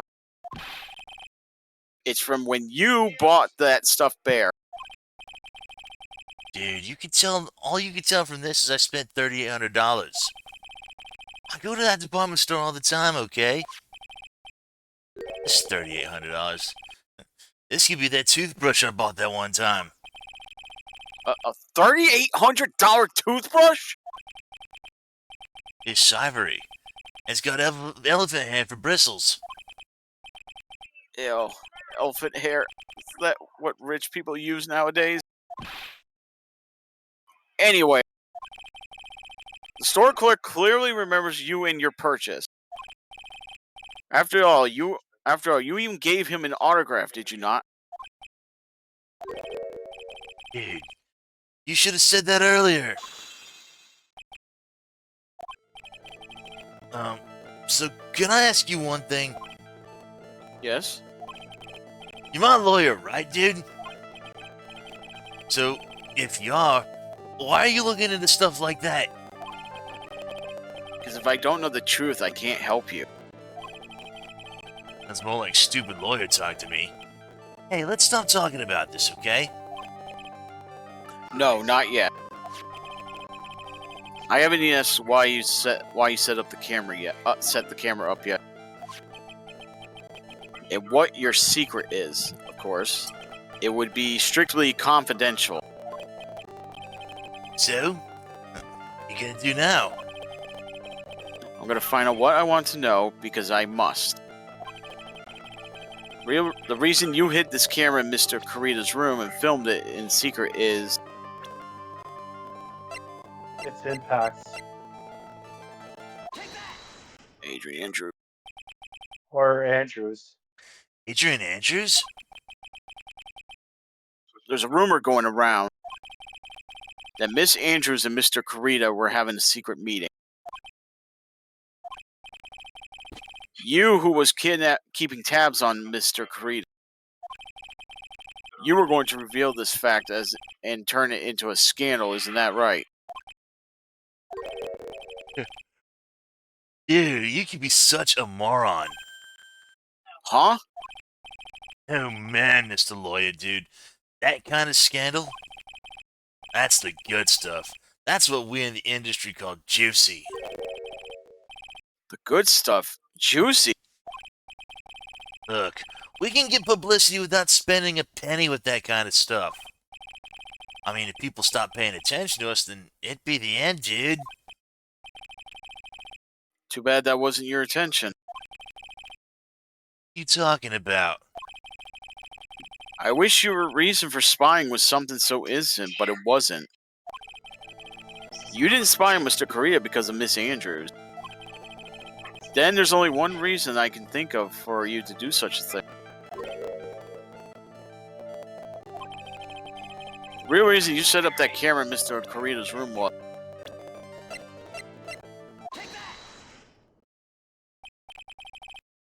What is this card? Maybe he doesn't know about this card. This is a certain man's calling card. The man's name is Shelly the Killer, and I'm sure you know of him, don't you? Shelly Killer? That's ridiculous. Why would I know some shady scumbag like him? If you really don't know him, then why are you acting so jumpy all of a sudden? This is it. I'm finally starting to get to the truth. I can't afford to make any more mistakes now. Mr. Matt on guard. I know why you know Mr. the Killer. It's because he's his client. Since you're the one who set up that camera, that means you knew exactly what was going to happen in that room. So, how? How would you know something like that? It's because you're his client, that's why. You hired Shelly the Killer to assassinate Mr. Juan Kurita. The real mastermind behind this whole murder is... you, Matt on guard.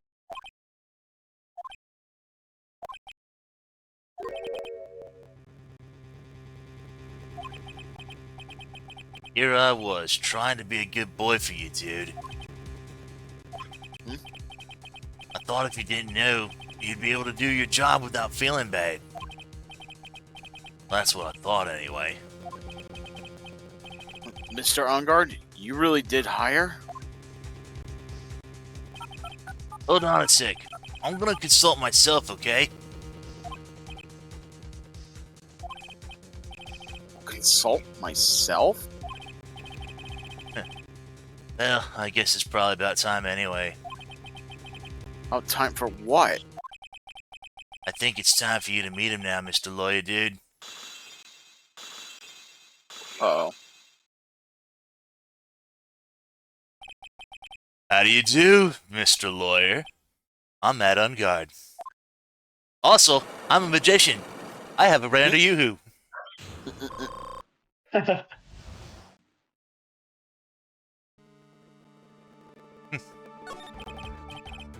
Well done, Mr. Wright. Bet it wasn't easy to gather as much information as you have. You really? So you are Shelly the Killer's client? You didn't really think I'd dirty my own hands in this, did you? What do you mean? That woman. Hadrian was quite brave herself. Trying to stick the crime on me.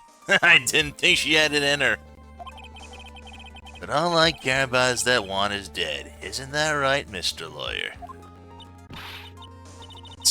You're lying! What a terrible... It's way past your bedtime, little girl. Go on and let us grown-ups talk about more adult things. But why? Why did you hide the video camera? A weakling soon believes the words of others, just like that pathetic Adrian. You know about Miss Andrews' secret? But I'm no weakling. I don't believe anyone, least of all assassins. What? Oh, come now, Mr. Wright. Assassins aren't above blackmail. They turn their clients into cash cows by holding the sinful deed over their heads. And a superstar like me? How much do you think I'm worth? Care to guess? And that's why? Yes. That's where the video comes in. It's got his face and the crime scene recorded on it, preserved for all time. With that, I can keep him at bay and even blackmail him if I want. That's right. That video is my insurance. Isn't that what they call it, Mr. Wright? Why would you do something so wrong? Because I'm a grown-up. And because I can. That good enough of an answer for you, little girl? Why? Why would you kill Mr. Corrida? That's him pointing out a guy in custody casually producing a booze glass. That's one of the funny things I love about this is like, yeah, he's in custody. Where the fuck did he get that from? Hence my earlier joke is like, hey, not only am I a star, I'm a magician. Ta-da! Oh, why can't a guy just bribe a cop for alcohol? Yeah. So funny thing is that well, I'm gonna wait until he gets a clear views, because he was about to sling so much dung onto my beautiful public image. Yeah, like right here. So the devs were actually asked, what type of liquid is he holding in that goblet? Because you never see him drink out of it. Let's say, EJ, when you're as rich and famous as he is, Vino X Nihil Healy. I'm butchering that something really badly. Vino X Nihilio. It's Latin.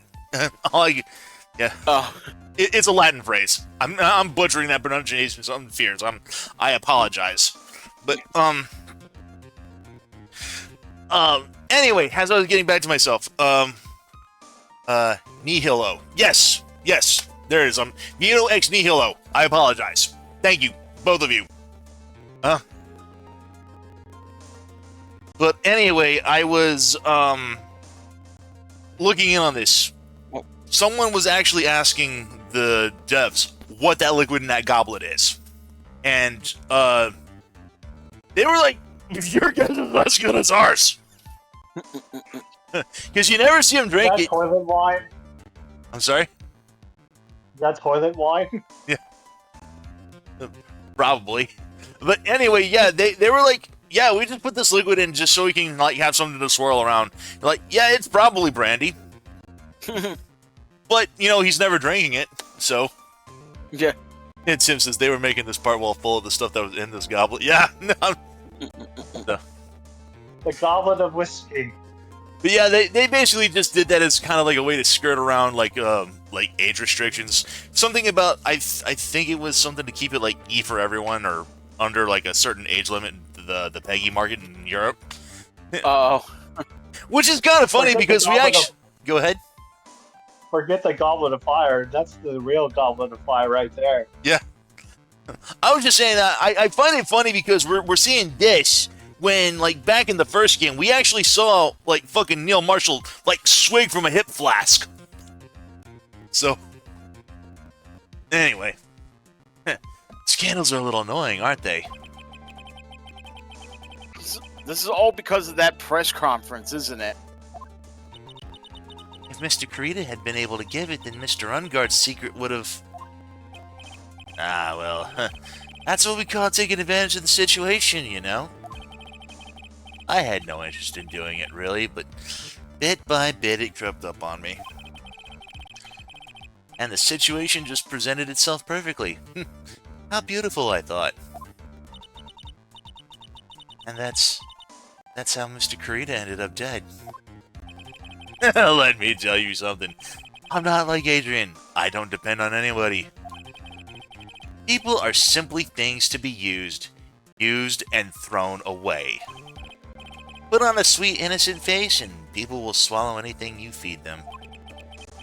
Adrian fell for it hook, line, and sinker. The assassin, too, and... Oh, how could I forget? Even you fell for it, Mr. Lawyer! Everyone all working their asses off for me. Matt Ungard! Aw, did that leave you speechless? What a shame. What's wrong, Mr. Lawyer? You've grown awfully quiet. How could I have been so deceived by you all this time? When we first met, I asked if you had killed Juan Kurita. And you answered very clearly that you hadn't killed anyone. Hey now, I never told you any lies. The person who did the killing was that the killer guy, right? All I'm guilty of is taking a catnap in my room. You killed Mr. Kurita! Like I said, context matters. I dare you to say that in court tomorrow. Ugh. Aw, but too bad you can't. You're my lawyer after all, aren't you? You could always drop my case and refuse to represent me. How does that sound? Ah, but you can't, can you? That would be the one thing you absolutely can't do. Mystic Maya. You wouldn't want to test the killer. He's a man of his word. So I heard. You could end up getting a certain friend of yours rubbed out if you lose. You scoundrel! If I were you, Mr. Wright, Esquire, I think I would give it my all tomorrow. Remember, everyone likes a happy win-win resolution. I'll get you for this. That's such a cliche phrase. One said something just like that, if memory serves. Of course, well, we all know well how things worked out for him, don't we? Good night, Mr. Lawyer. Maya, what am I supposed to do?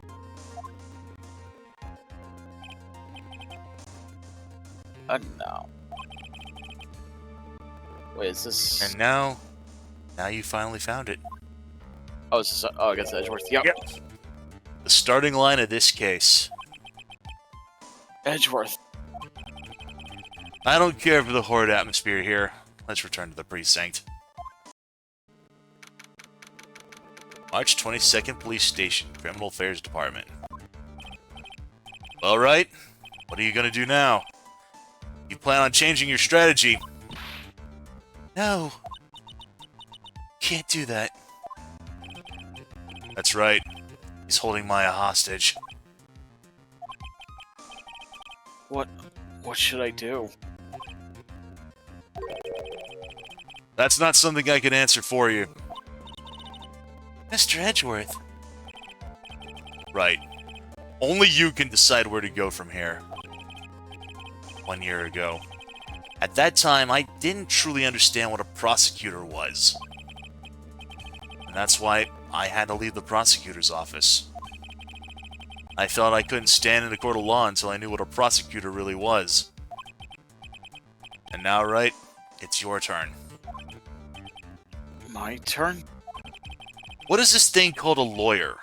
What can you do as one? You must find the answer, and you must find it on your own.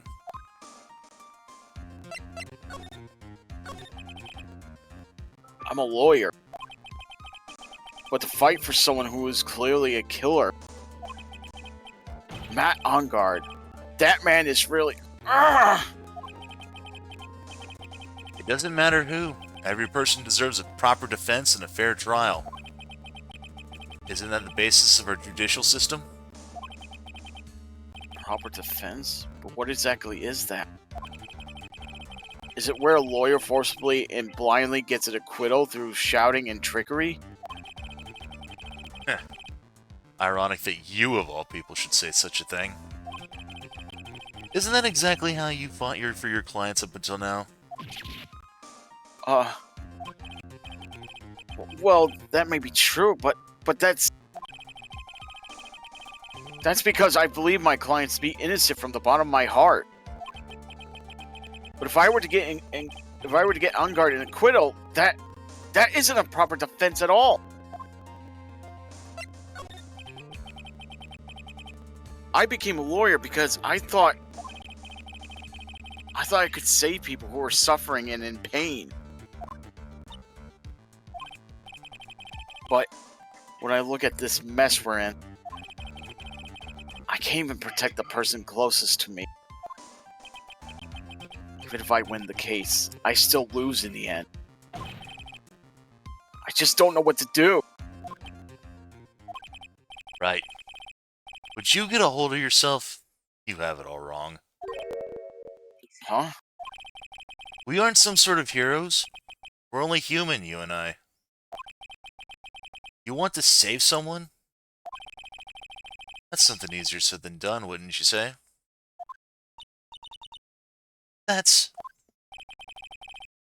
You are a defense attorney. You can't run away from that.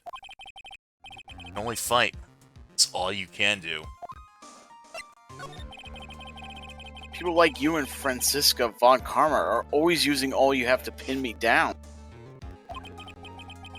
You fight to the very end, even when you know the truth is not with you. But I'm not like you. I can't fight for a false verdict for a man I clearly know to be guilty. Franziska only fights for herself. The only thing she fights for is her perfect win record. That's all. And? Isn't that the same as you? Isn't that why you ran away a year ago? Because your precious win record was destroyed? You are so petty. See? Now I understand why you despise me so. However, you are mistaken. What do you... Thanks to you, when you sealed off my path to a perfect win record, I began to realize the error of my ways. I realized that things such as a perfect record were meaningless. What? I don't believe you. Are you saying that that is why you left the prosecutor's office? But then, why? Why are you here now? The answer to that is something you will find out on your own. I have faith you'll see it before the verdict is read tomorrow. But if you can't, then you'll be powerless to change the ending of this story.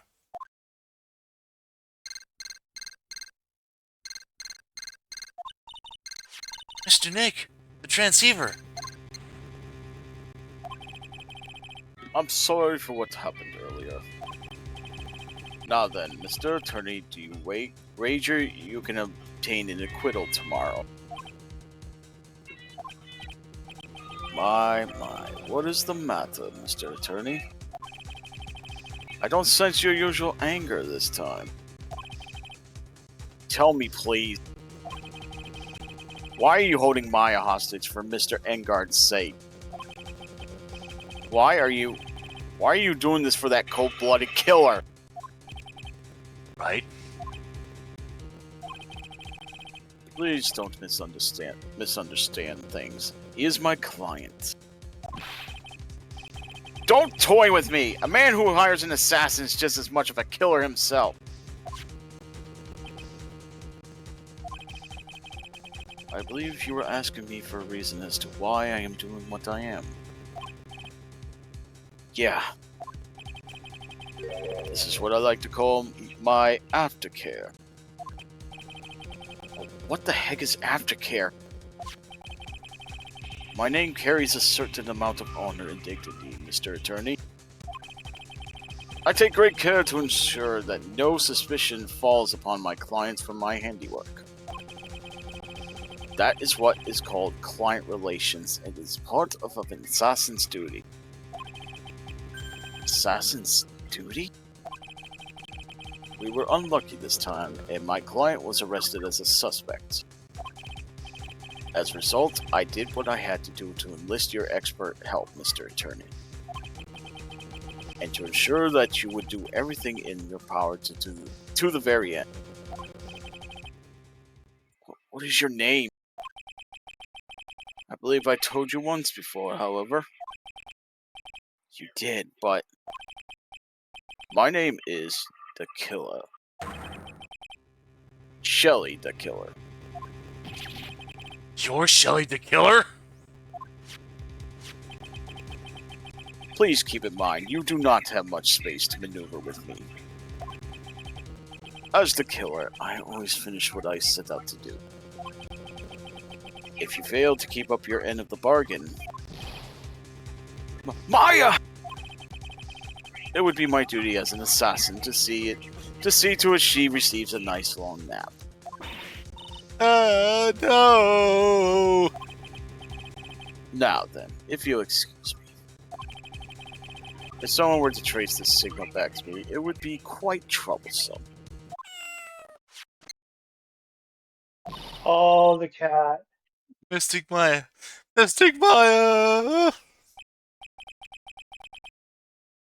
Say. Edgeworth. Hmm? Did you hear that? At the end of that transmission. Huh? Oh, that. Sounded like a cat. A cat? Can't be. A cat, can it? What is it? I think I know where Shelly the Killer's holding Maya hostage. Edgeworth, have all police units head for Engard's mansion immediately. Alright. You hurry over as well, then. Don't lose hope yet, Pearls. The fight has only just begun. Yeah.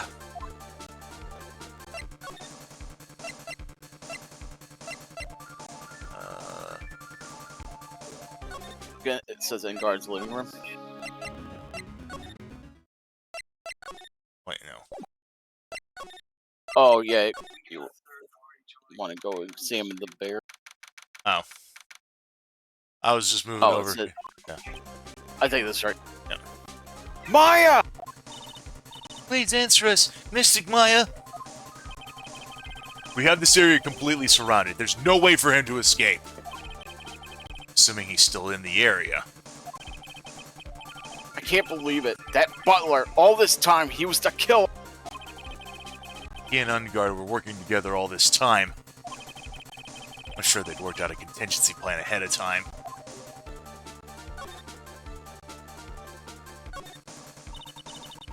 There's a small door at the bottom of this bigger door, Mr. Nick. Bet it's for the cat to use. Oh, you mean Shoe? Is that a bear there too? Oh yeah, that was what I was. Because oh, here we go. Oh, there you Oh, it's a figurine of a bear. There's a lot of cuts in it for some reason. Bear? Isn't that more of a thing from Mr. Kurita? Why would something like this be here? Right, look down. There's a little pet door installed here. Oh, I'm sure that's for Shoe. Do you think that this came through that little door? This door. It's locked! Well, I'm pretty used to breaking doors down by now. Let's go, Edgeworth. Nope. Ah! There's no one here! The looks of this room, I'd say that this was Unguard's private lounge. Look at this right! An antenna for sending and receiving radio signal and a VCR? Check inside the deck. If there's a tape, it would be an important piece of evidence. If we're lucky, it'll have the moment the crime was committed recorded on it. Sorry, but the tape deck is empty. There's no tape to be found. No. There's no mistake that someone used this to record something. Looks like someone took the tape we were looking for and escaped with it. Poor Shoe.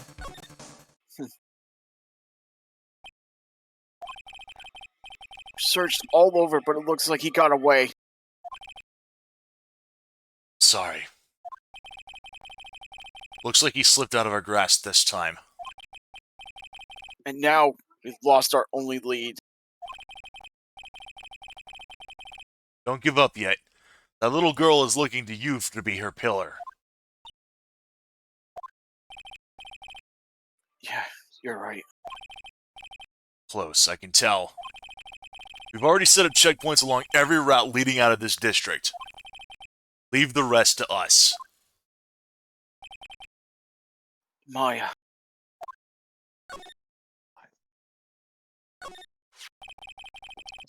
This looks like a picture of Miss Impact. With love, Celeste. Celeste. Miss Impacts? You mean?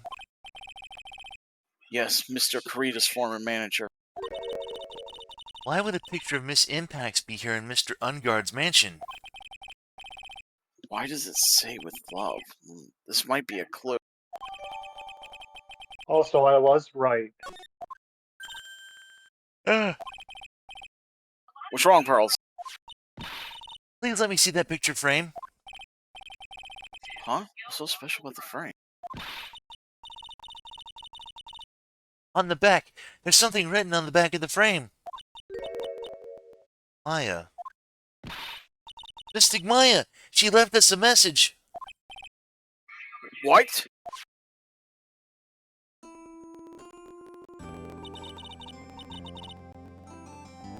I thought you'd come. I knew you would. Now listen up. You better get on guard a guilty sentence, okay? If you get that creepy slime bag not guilty, I'll never forgive you, ever. I'm fine, so you don't need to worry. There's so much I want to write, but I don't think I have a lot of time left. Curly, you're there too, right? Make sure you help Nick, okay? Someone's gotta watch out for the helpless lunk. That's it for now, Nick. I guess I'll talk to you guys later. That's my... No! Mystic Maya! Right? What's wrong? Why the blank stare? Nothing. Search the house, and this is the last room. Looks like he eluded us. Edgeworth. Yes? As far as clues go, I think this is about all I'm going to get. But I'm still short one last thing. What is that? Andrew, yep. It's Andrew's psych lock. If I could just find out what secret she's holding, then I think I stand a chance in court tomorrow. Blow this case wide open, expose the truth. I think I know what you're thinking. I'll contact the detention center. Thanks, Edgeworth. Let's go, Pearls. It's time to open that last lock. Yeah, man, we just automatically get transported to the detention center. Good evening, Mr. Wright. What's wrong? You look ill. Miss Andrews, I have come to remove your psych lock. Psych lock? I want to know, and you will tell me, your secret. Fine, go ahead. Try to break me if you can.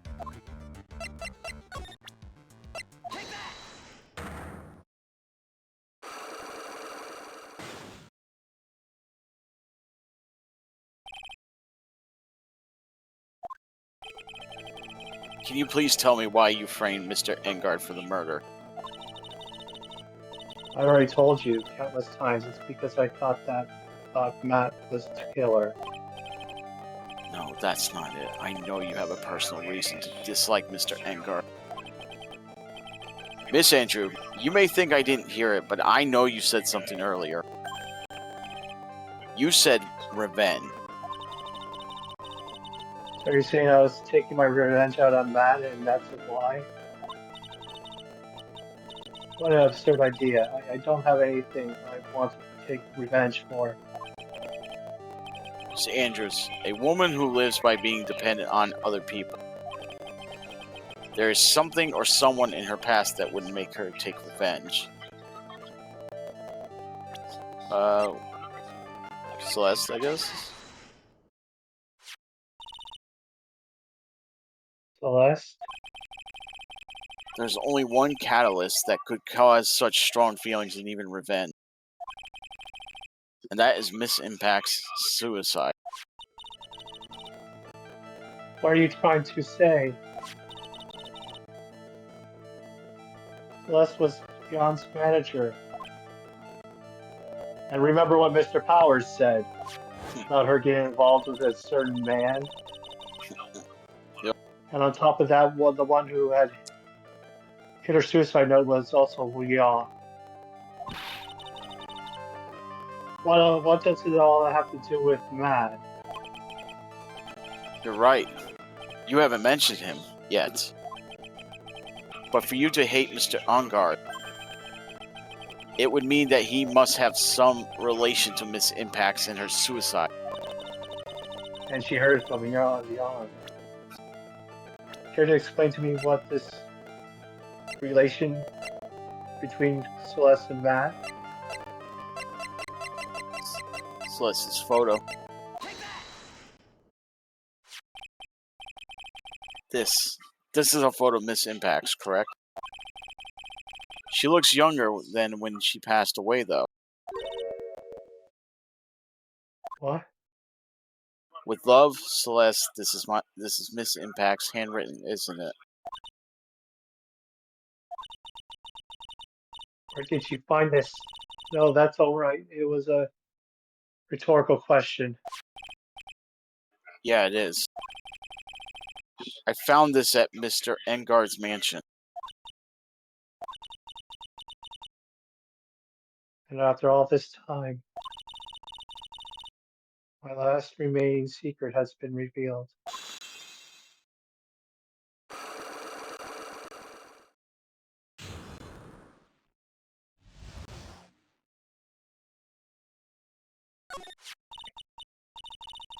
Celeste, she was supposed to get married to Jan.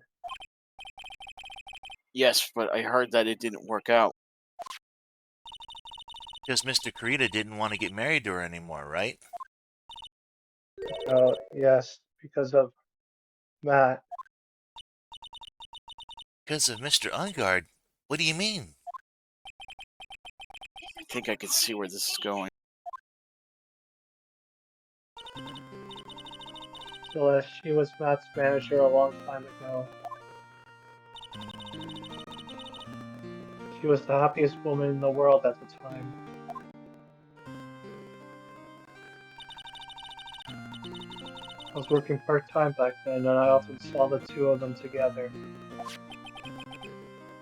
So that's why.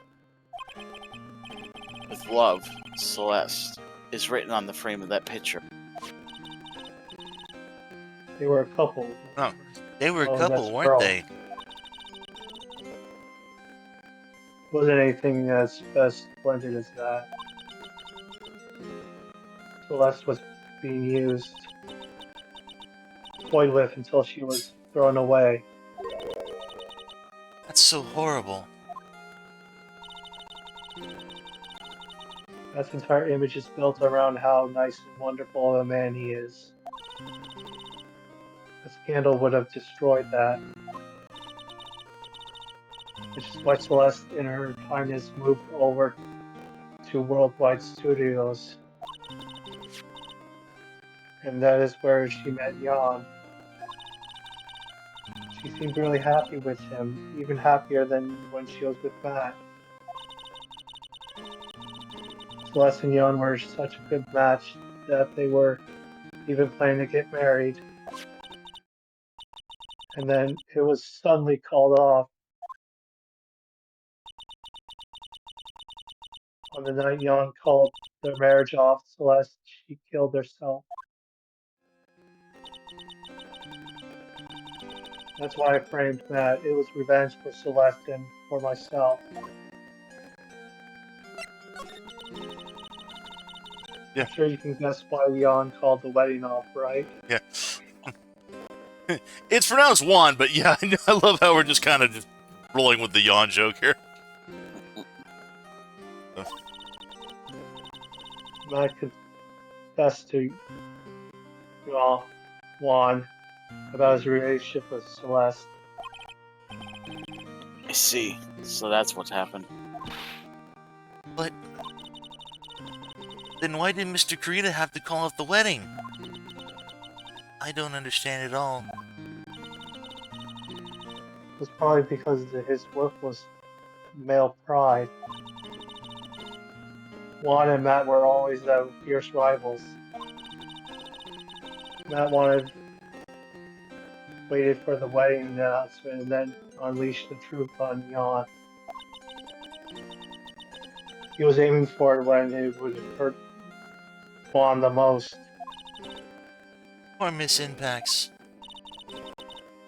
That wasn't the end of it. That day, I'm almost certain that Celeste left a suicide note behind. And then now she left a detailed account of Matt's vicious misdeeds, and so that she would never again be hurt by Matt, she chose to die. Then when Juan discovered her body, he hid her note. But why would he do that? Simple. Juan realized that note was a powerful weapon against Matt.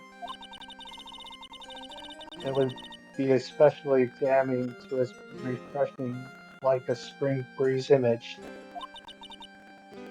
In any case, with his pride hurt, Juan sought revenge. Revenge. There's that word again. Juan wanted to publicly disclose the contents of that suicide note.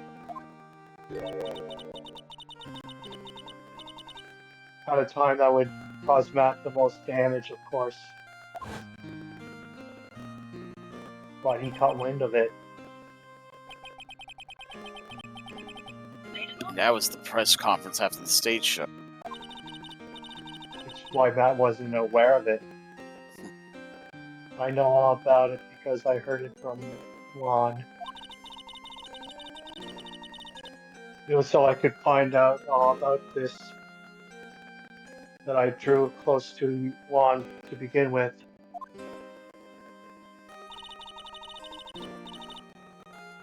They're quite a pair of hideous monsters, aren't they? Even Celeste's death was something for them to use in their game.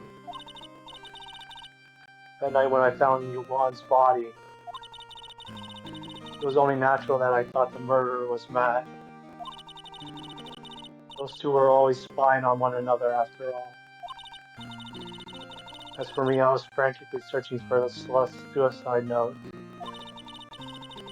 I wanted to destroy it before it ever went public. I was going to burn it. I had even brought a lighter. But I couldn't find the suicide note, and that's when revenge crossed my mind. Yes, I was going to bring them my own kind of cruel revenge.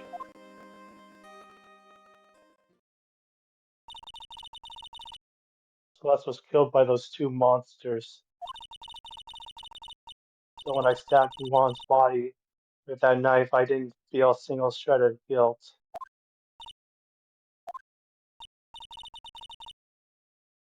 And that's all I have to say about it.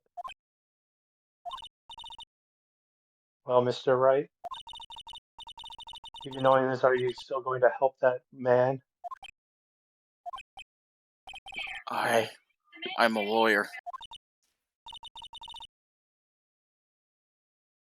I see, what a foul profession. Miss Andrews, if only you knew the truth. Thank you very much for your time and for talking with me. It was no big deal. I couldn't sleep anyway. I can't sleep either. Not with my situation, or with what I know now.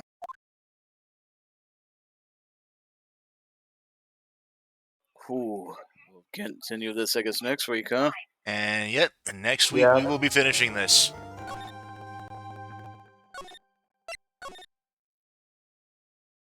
Yep. As much as I would love to continue and put this to bed, It's time to go. it is getting kind of late, but we will indeed be finishing this up next week. And Now, there's supposed to be 2 endings to this, right? yes, and we will be showing both of them off. I will Okay. be anyway. So. Yep. Oh. But yeah, that's pretty much what the plan is as in like tomorrow we're gonna be finishing up Brothership tomorrow. No plans for any streams on Wednesday. Yeah. And then as of the 21st, I will be provided we've got that kind of depends on what's going on. The main reason why I'm not planning on doing any streams for the 18th is because I'm still waiting to hear back from a contractor who said he was going to be speaking with the guy who subcontracted him out and getting the information for insurance, how much they would be estimating the cost that I would have to pay out of pocket if I don't go through them or go through insurance. Yeah. And then I need to actually schedule either one of those two contractors to actually come out and get some, get the project started on getting this repair done. Depending on what time they get that started, I doubt they're gonna be like working past like say 5 or 6 in the evening, even on a Wednesday or on a weekend. Mhm. So it shouldn't. Emphasis on shouldn't. Come in and disrupt any stream schedule. But either way, I'm not planning on doing anything on the 18th in case we get anything, started that day or prior to next weekend. But next weekend, the 21st, we should be finishing up this case and Justice for All overall, putting that to bed and leaving Trials and Tribulations as the last game of this trilogy to finish up. I know I already got Pikmin 4 on the docket to start in when we finish up Brothership tomorrow. Oops. So, I don't know what I'm going to be playing to kind of break up Phoenix Wright between the second and third games, but I do plan on jumping into something else beforehand. 30 turn, 50 turn, or 30 turn We got Mario Party. we do have the 30 turn Mario Party, but that's probably going to be held on its own day, and that's only because the 30 turns is like a Yeah. That's going to be like a 4-hour thing as it is anyway. So we're gonna have to get an actual whole day on that for stream. So I might just jump into something short. I don't know. On the same day. Okay, I was just talking about the next weekend. I was talking about. Oh, the next. I was thinking ahead too far. Yeah. So, because the thing is that because all we'll have is the two sets of we'll have the next trial segment, and that's going to be broken up into 2 parts, and I doubt that's going to take me more than 90 minutes, 2 hours at most to finish up Justice for All. So, and we'll still have like 2 hours left of that next day at most. So I was gonna say you could always do the zombie organ again or anything else that's short. Yeah, that's what I'm saying. We've got options. So, we'll look in on that. That being said, that's pretty much what we've got for the plan is Brothership and likely Pikmin 4 tomorrow, and then finishing up Trials and Tribulations, and then I guess whatever sparks my interest. And then next Sunday you have Shell Shock's event, right? Unless the roofing doesn't get you any issues, right? Well, like I said, it still shouldn't be a problem even with on the 22nd, because I doubt it's going to take more than a week to do the repairs on. I mean, because it was only just the one room. It's not like we're gonna be like that's ripping down the whole. I mean, there are 3. There are like 3 rooms that did wind up getting that will need to be looked into and repaired, but only one that actually needs like a full-on replacement. And that particular room, like I said, is the one where the ceiling came down in. So, even still, I mean, because there's got like a lot of cleanup that's got to be done there, because like all the old drywall needs to be removed, all that insulation needs to be cleaned up. So that has to be, that's going to take at least quite a few hours to get that mess all cleaned up. Mm-hmm. Then we're going to have to bring in all the new stuff. That's going to have to be, brought up there. New insulation is going to have to be put in. There's going to be painting that's going to need to be done. Some of the stuff more than likely is going to have to be disconnected and moved out of that room probably somehow. Maybe moved elsewhere into like another room temporarily. And then there's like the other 2 segments, the damaged ceilings in the other rooms that need to be repaired. So all said and done, I want to say that's probably gonna take at least 2 or 3 days of some real solid work, but I doubt it's gonna take any more than like 4 at most. Okay. But that's just an estimate. I'm just thinking back to like how long it took Dad and me to slap together a room back in 2012. We did some renovations on a one room upstairs, and that took about around about 4 days Alright. from what I remember. But that was constructing almost a room all together, putting in like new like not just the ceiling, but like putting in like a new window frame, putting up like uh new frames for like the actual walls, putting up drywall all four walls and the ceiling, and putting in like the actual glass window. So, sanding and smoothing out and what is it doing the like wood finish on the floor. So, but then again, it's been years and years and years. I would love to ask my dad, like, hey, do you remember how long it took us to do together that room? But I can't ask him that for obvious reasons anymore. So, but either way, it doesn't matter. Like I said, I doubt it will take much longer than a week. It might, but even so, like I said, I know at least one of the contractors said that he begins his workday around 8 in the morning. So, and he says he works from around 8 until about 6-ish. Mhm. So, after 6 p.m., anything that we would do in the evening should be unaffected.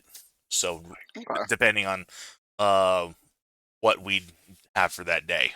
So, but that's pretty much all I've got in terms of what's going on tonight and what to expect in the future. So, I'm still waiting to hear back from that one company. I'm still waiting to hear back from Archway on how much it's going to cost from those guys to do out of pocket versus insurance. I need to get in touch with my insurance on Monday and ask about that nonsense. I need to take my car to get emissions inspected and go down to the DMV and get my license plates renewed. Oh. I've got so much on my plate recently, but that's neither here nor there. But yeah, that's enough about me and my personal life and all that nonsense that I have to deal with. So, It's understandable. Hopefully it goes well. it should hopefully. It's just I'm just hoping that insurance will actually cover everything. That's my main deal. But we'll see to it. If I have to pay out of pocket for everything, then that's gonna hurt. But at least it won't be the end of the world. At least it is something I can afford for at the moment. But still, I would really hope I would not have to do that. Oh, I really don't want to have to delve into my fucking emergency funds. So, Yeah. anywho, like I said, I don't want to keep going in on that, especially live on stream. So, So, anywho, like I said, we'll go ahead and we'll focus on that tomorrow. We'll do some more brothership and we'll get started on Pikmin 4. That being said, we'll go ahead and wrap things up and sign things out. This has been Mr. Ben. This has been Jay Smith. it's regular dog. DM21. Wishing you all a wonderful, happy evening, guys. We will see you guys tomorrow evening for finishing up brothership. Until then, take care, y'all. Later, folks. Later, guys. Take care.